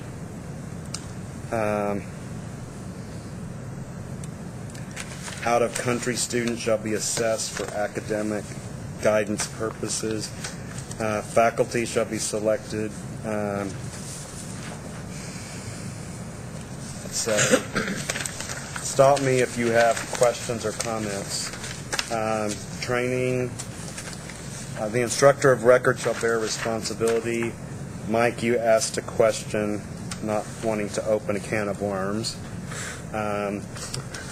What does bear responsibility? Let's not bring it up here. I got my can opener. Yeah. You can't deny you said it if it's captured on the wiki. That's right. What does bear responsibility for mean? We had a demonstration about a year ago from someone in the nursing program somewhere that was using grading assistance at the company that was providing the learning management system, if you recall, and they were running couple of hundred students per teacher, Right. because they were using these assistants from the LMS company. So what does bear responsibility mean? Personally, I think it means they have the ultimate responsibility for the quality of everything that goes on in the course, and that is the person whose name is associated with the course. I think the more pertinent question is not bear responsibility, but can we define instructor of record? And I think I don't think we need to tighten this up. I think that's a fairly straightforward. But I think the issue is that concept of instructor of record, large class, split up into sections is what's causing people unease. But if we make an on-campus analog for this has been going on for hundreds of years with recitation sections and labs. Absolutely. And there's only one faculty member associated with that 400-person Chemistry 101 course. Right. So does there need to be a difference with online? Right. If no one wants to tighten it up, we will we'll move on. And let me be clear, I don't want to tighten it up. I just want to highlight that is an area of opportunity for distance education if it's like this, that's loose enough to give us room, right? And I just want to make sure this, in your opinion, gives us the room we need. Gives us latitude. I certainly do. Okay, thank you. Oh, there it is. Thanks for asking. The can of worms. First of all, I'm glad you said you're looking at courses as courses in general, not specific courses, because we may have one of our institutions out of 5 that may offer everything online in certain areas. Right. Campus and satellite do that. Number 2, many institutions are adopting quality standard rubrics. Yes. Whether they be state-based, whether they be quality matters, Right. all those kind of things, type of rubrics. And making these kind of statements that shall meet the quality standards applicable to on-campus courses is there a certain rubric listed that says what these quality standards have to be, or you just adopt and develop your own from the institution? William, where did you see that? Where are you looking? The first one and number 6. The one where we were talking about the We just talked course analog They shall also quality adhere to standard. the following guidelines and standards. also put that the quality standards applicable to on-campus courses. And speaking as a prideful member of our industry, I would argue that the language should say meet or exceed, because I think we do. I would argue and say on campus should meet ours. Yeah, that's exactly. At least we're doing it. Oops, we're on there. William, do you see the need to make changes? I just being new to higher education from the higher education side. I've only been in this position a year, so I'm still learning about a lot of these things. I've done it on the outside. So I just wanted to make sure we've adopted quality matters. And I'll make sure the state was going another route where we're going to have a quality rubric. Not as far as I know. It's campus by campus decision. But I don't think there's any risk that we're going to move to a statewide standard. I mean, there's the principles of good practice that have to be certified, but I think that's as close as you'll get to a statewide standard. It does go back, William, to one of the goals for this subchapter is quality. So but institutions are, at this point, have the leeway to determine how they approach that. I need one clarification, just real quick. On 5 here, it says for courses not eligible to be submitted for formula funding. So we're looking at everything. We're not looking at just distance education in this particular paragraph. Good call. No, this because I've been using this for non-distance education. Okay. This subchapter only deals with distance ed. Well, go ahead. I'm sorry. I would argue that it couldn't be stretched and applicable to something else. Vanessa? Well, I think it currently is for extension and everything, because we have, this has been a major battle I've been fighting for a year in order to, because most extension is client funded. You don't receive state appropriation to run those offices. And in order for you to do that, this type of language is extremely helpful in order for you to build the budgets that you need to build, so you have the sustainability to remain for the flexibility to offer those services. So I get what's calling this to me is all of a sudden I recall this being within extension or non-formula funded, regardless. But now it appears to me to only be related, or suspiciously appears to me to only be, and suspiciously I mean I don't see the separation of just to distance learning. Okay. Again, what we did was we took the current subchapter E and we just duplicated it. So the wording in this chapter we just changed, applied to DE, and then whatever is in subchapter M, we would have worded it to apply to extend. So that probably would have just carried over. Should have carried over. It sounds like, though, James, that if this isn't in subchapter M, you would we strongly need to check recommend that it be in subchapter M. Thank you, yeah. Is that what I'm hearing? Yes. Okay. We need to keep it. And which exactly one is it? Because section C, number 5, in subchapter M says, for courses not eligible for formula funding, institutions shall charge fees. I think it carries on through 6. All courses under shall meet the quality standards. So you want the... Yes, all courses. It all needs to be... The separation of that should not have separated us out of that. So you'd like the quality standards language to be in M as well as... Oh, yeah. And it's in there. It is. It is in there. Okay, great. Section 7, all courses shall meet quality standards. All right. Okay. I had a huge... No silly questions, only silly answers. Do you see a lot of this being rewritten as because of 2840 and fully online? Thank you. Credit? Or not? As far as funding goes, especially the free education, public high school, and then there's fully online distance education that may go out of I don't see it as being, I don't see that as significantly rewriting this. There may need to be tweaks, and we still haven't gotten a ruling quite yet on how you reconcile a Texas public education is supposed to be free, but if you're taking dual credit courses, you might actually have to pay for part of it, your high school education. Well, I don't, if we've had a legal ruling on that, I haven't seen it yet. We could very well have had a legal ruling on it. I don't think that those things are going to significantly alter this. Might have to add a line or two in there, but I don't think it's gonna make a big difference. Yeah, okay, that's what I was wondering. Okay, going on down. Faculty shall be approved in the same manner. All courses appropriately integrated with the entity administering the corresponding on-campus courses. That could be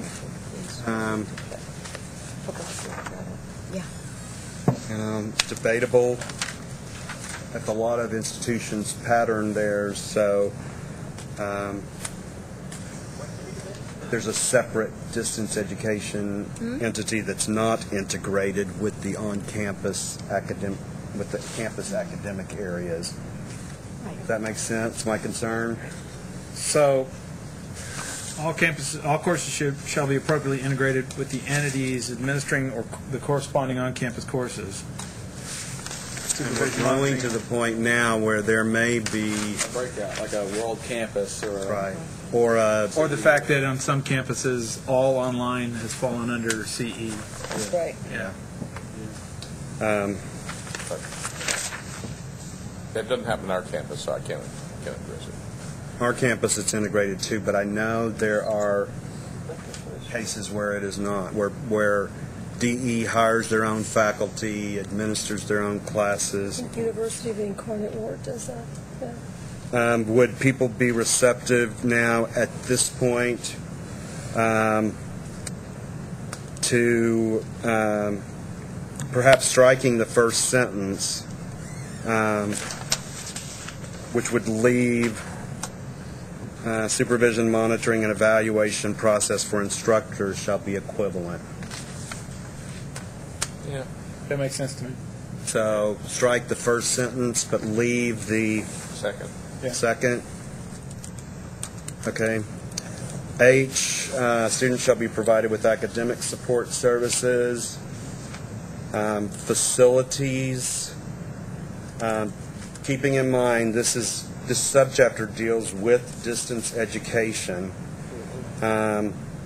Facilities shall be comparable in quality to those for on-campus courses. I'm not sure what the facilities would be referring to here. The concept's fine, but the word is awkward. Do what, Mike? The concept is fine, but the word is awkward. Maybe infrastructure or something. It could be testing centers. This would Could be labs. What about facilities allocated for distance education purposes? This would fundamentally change the essence of it, but I would substitute services for facilities. I was thinking exactly the same thing. Or support. Services. I like support better. Support implies the institution has an obligation to the department. We've already talked about services. Yeah, you're right. Student academic support services. So support instead of facility. And support could include facilities, also budgets, resources. There's a host of services though that are non-academic, which H covers academic, but okay. Does that mean we need to keep registration.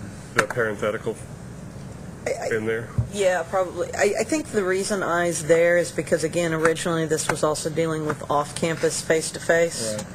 And so this was an issue for off-campus, that the facilities for off-campus classes had to be comparable in quality to those for on-campuses. And then the reason why the parenthetical there would be that, you have no control over where someone lives. That makes sense for off-campus. So we would change it here then to support, delete the parenthetical reference, so it would say support shall be comparable in quality to, I would say that for on-campus courses. Any objections? So you're saying to delete the parenthetical there? Yes. Well, the only question is if you said academic support services in H, if you say support in I, the lawyer would have to look at that, but it might imply that it is a subset of the previously stated support. Well, actually, what it might imply is, I think the reason why H specifies academic support services appropriate for distance education is because it gets to whether or not institutions have to provide student support services like counseling for their distance education students and health services for distance education students. So that could be a problem if you change I to services. Right. Then that's one of the arguments against doing it. Right. Could you, in H, say students shall be provided academic and other support services? But again, by saying other support services, that could be interpreted to extend to student health center, psychological guidance. With this having the asterisk on it, does the fallout of the change impact other committees? Yes. It says that it appears elsewhere in coordinating board rules and cannot be modified. Oh. But it can be modified in this section. It's just the definitions that couldn't be modified. For this. Yeah, and actually for this one, there was a separate one here. Can H and I be combined? Or can we just strike I? Strike what? I. Either combine them or... Well, we could strike I, but would it be beneficial to us as administrators to have it in there and maybe say administrative support? How about infrastructure? I think Infrastructure. that's what you're talking about, is infrastructure. And that would imply both physical and technological. Infrastructure? Mm-hmm. Okay, the change now is infrastructure shall be comparable. Is quality needed there? Just say infrastructure shall be comparable to that for on-campus courses. Can I go back and just on age? If you said students shall be provided academic support services and infrastructure appropriate. James is suggesting we could maybe tie it in with age. I see these as two different things. Okay. One, services and support Right, for they are. students, and the other one, support in the form of budget, staff, et cetera, for the distance education administrative entity. I wanted to support general. I wanted to keep it general. It could be anything, because it would be fiscal, it would be... Okay, so the quality is what I'm having problems with. If we said support, maybe we need to expand more. Support for the distance education program shall be comparable to that for on-campus courses. But we just used the word infrastructure. Infrastructure, I thought we changed. Well, we did, but Helen just said she liked support better. I think it's more general, and it could Linda had a cover a problem with more infrastructure too. Linda? global. I'm just wondering if facilities doesn't mean, what if the students have to come to the campus and they go to a testing center? What if they take science labs, they come in to do labs? What if they have a clinical lab in nursing? Maybe that's what the facilities means here. Yeah. Because the support is taken care of in H, and what some have commented on was that H deals specifically with student support, whereas we understand I originally dealt with facilities, and as Vanessa stated, probably it applied more to off-campus courses, meaning don't go have a freshman English course in some rundown room somewhere. But what I think now we're talking about is the opportunity to shift I to something more than it was. Can't we just say it directly? Fiscal support for distance education programs shall be comparable. You say FISCAL? Okay, going back, going back, the section header is courses shall meet the following quality standards, and courses shall adhere to the following guidelines and standards. It wouldn't make sense to then say administrative support. That's not. This is specifically dealing with the courses and the institution providing training to the teacher, the instructor bearing responsibility in the course, how faculty are hired and evaluated, how student support is provided. I think given that this is for courses, we probably should strike I.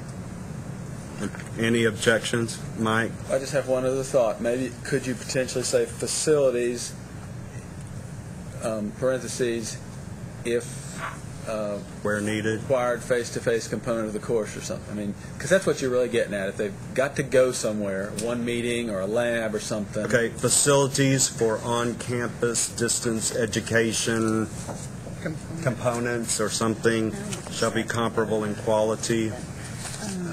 I think this is one where we can take the direction and. Okay. Yeah. We understand. We will move forward with that, keeping in mind that related to courses.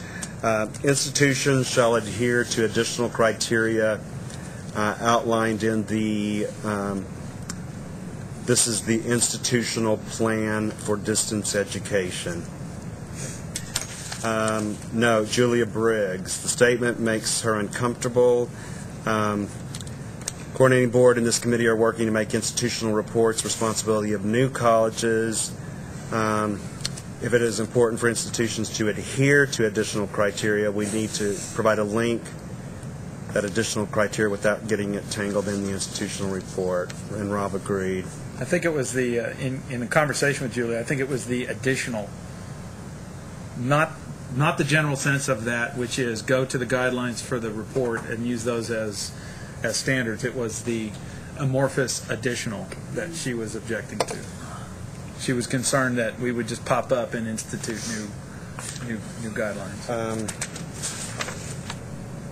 So how do we? What about referencing it to institutions shall adhere to?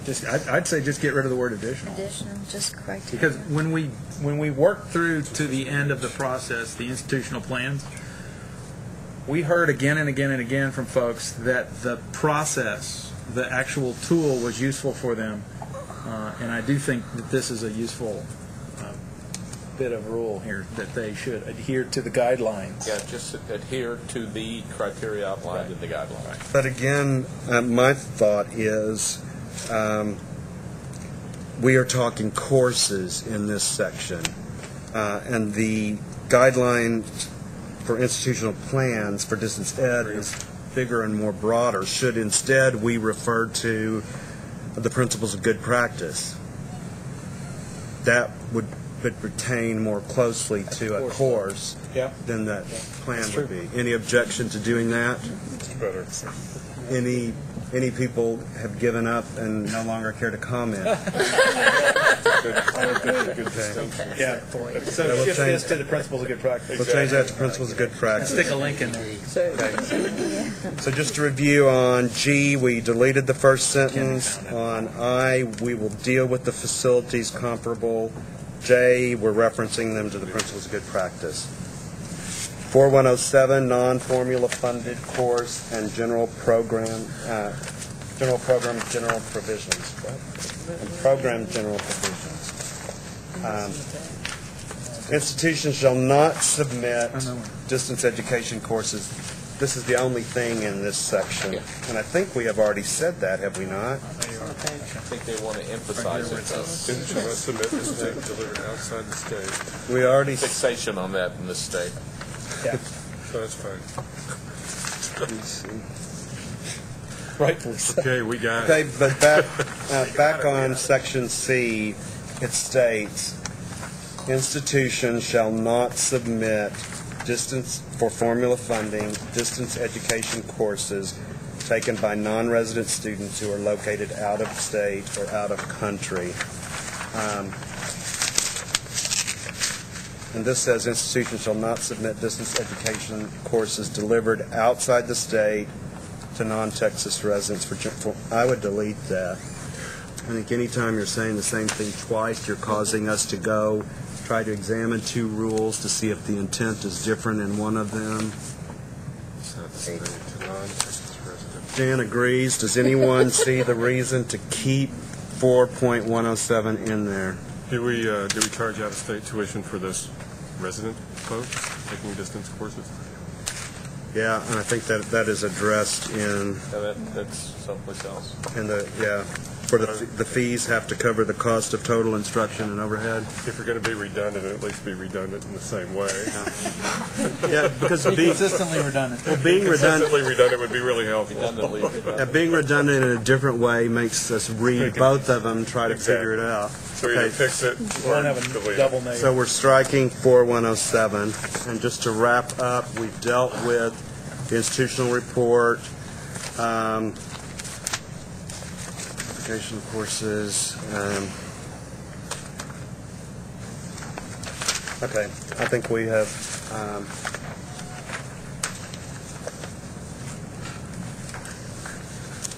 I think we've dealt with those issues. Any comments, questions, concerns? Can I entertain a motion to adopt this in substance, again, with the understanding that there will be several of us looking the next 2 weeks to identify anything that is missing or should be changed, in which case you will be notified and asked for approval on that. Anyone like to make that motion? Helen makes the motion. Any second? I'll second it. Okay. Douglas seconded it. Any discussion? Okay, let's vote. Raising your hand. 1, 2, 3, 4, 5, 6, 7, 11. None again. 12. Yes. Any noes? Any abstention? There are only 12 of us here. Yeah, who left from the last one? Paula? Paula left. Okay. I promise, I took a shower this morning. Okay. Now what I would like to talk about, Rob, if I can take That was a long time ago. just a minute. What I would like to do is those people who want to participate the next 2 weeks, restrict access on the wiki to those people so we can clean this up. Is that? I would frankly simply ask that folks participate. I'd keep it as open as possible. Well, I guess what I don't want to happen is some of the people who weren't here to bring up these same issues, because we're not going to have time to do anything but focus on getting this done. I think you set the wiki, where editing rights are restricted. Right, yes. Okay. Yeah, anybody can read it, because I think that's useful. Okay. But editing is only for the... Okay.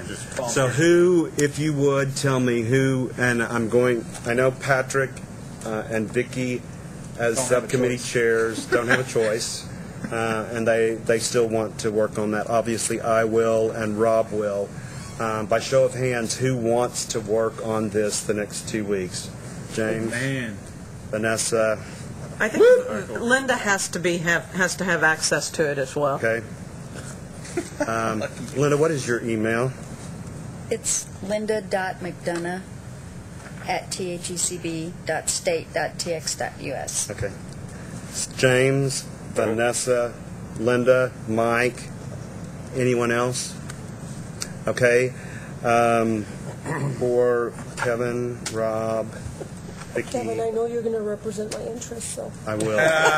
Specifically for you, Helen. Exactly. Vicki and Patrick. So James, Vanessa, Linda, Mike, Kevin, Rob, Vicki, and Patrick. The 8 of us will work on this. As we agreed, if there are things of substance that we need to revisit, we will notify you as soon as they are identified, or if there are areas that we identify that need to be changed, we will also notify you. Otherwise, we'll consider it. So let me be clear about where we are. We have approved the definitions that came out of subchapter E, particularly pertaining to distance education. It was not unanimous, but that's okay. We have reviewed and provided feedback on the new M and the new or revised E.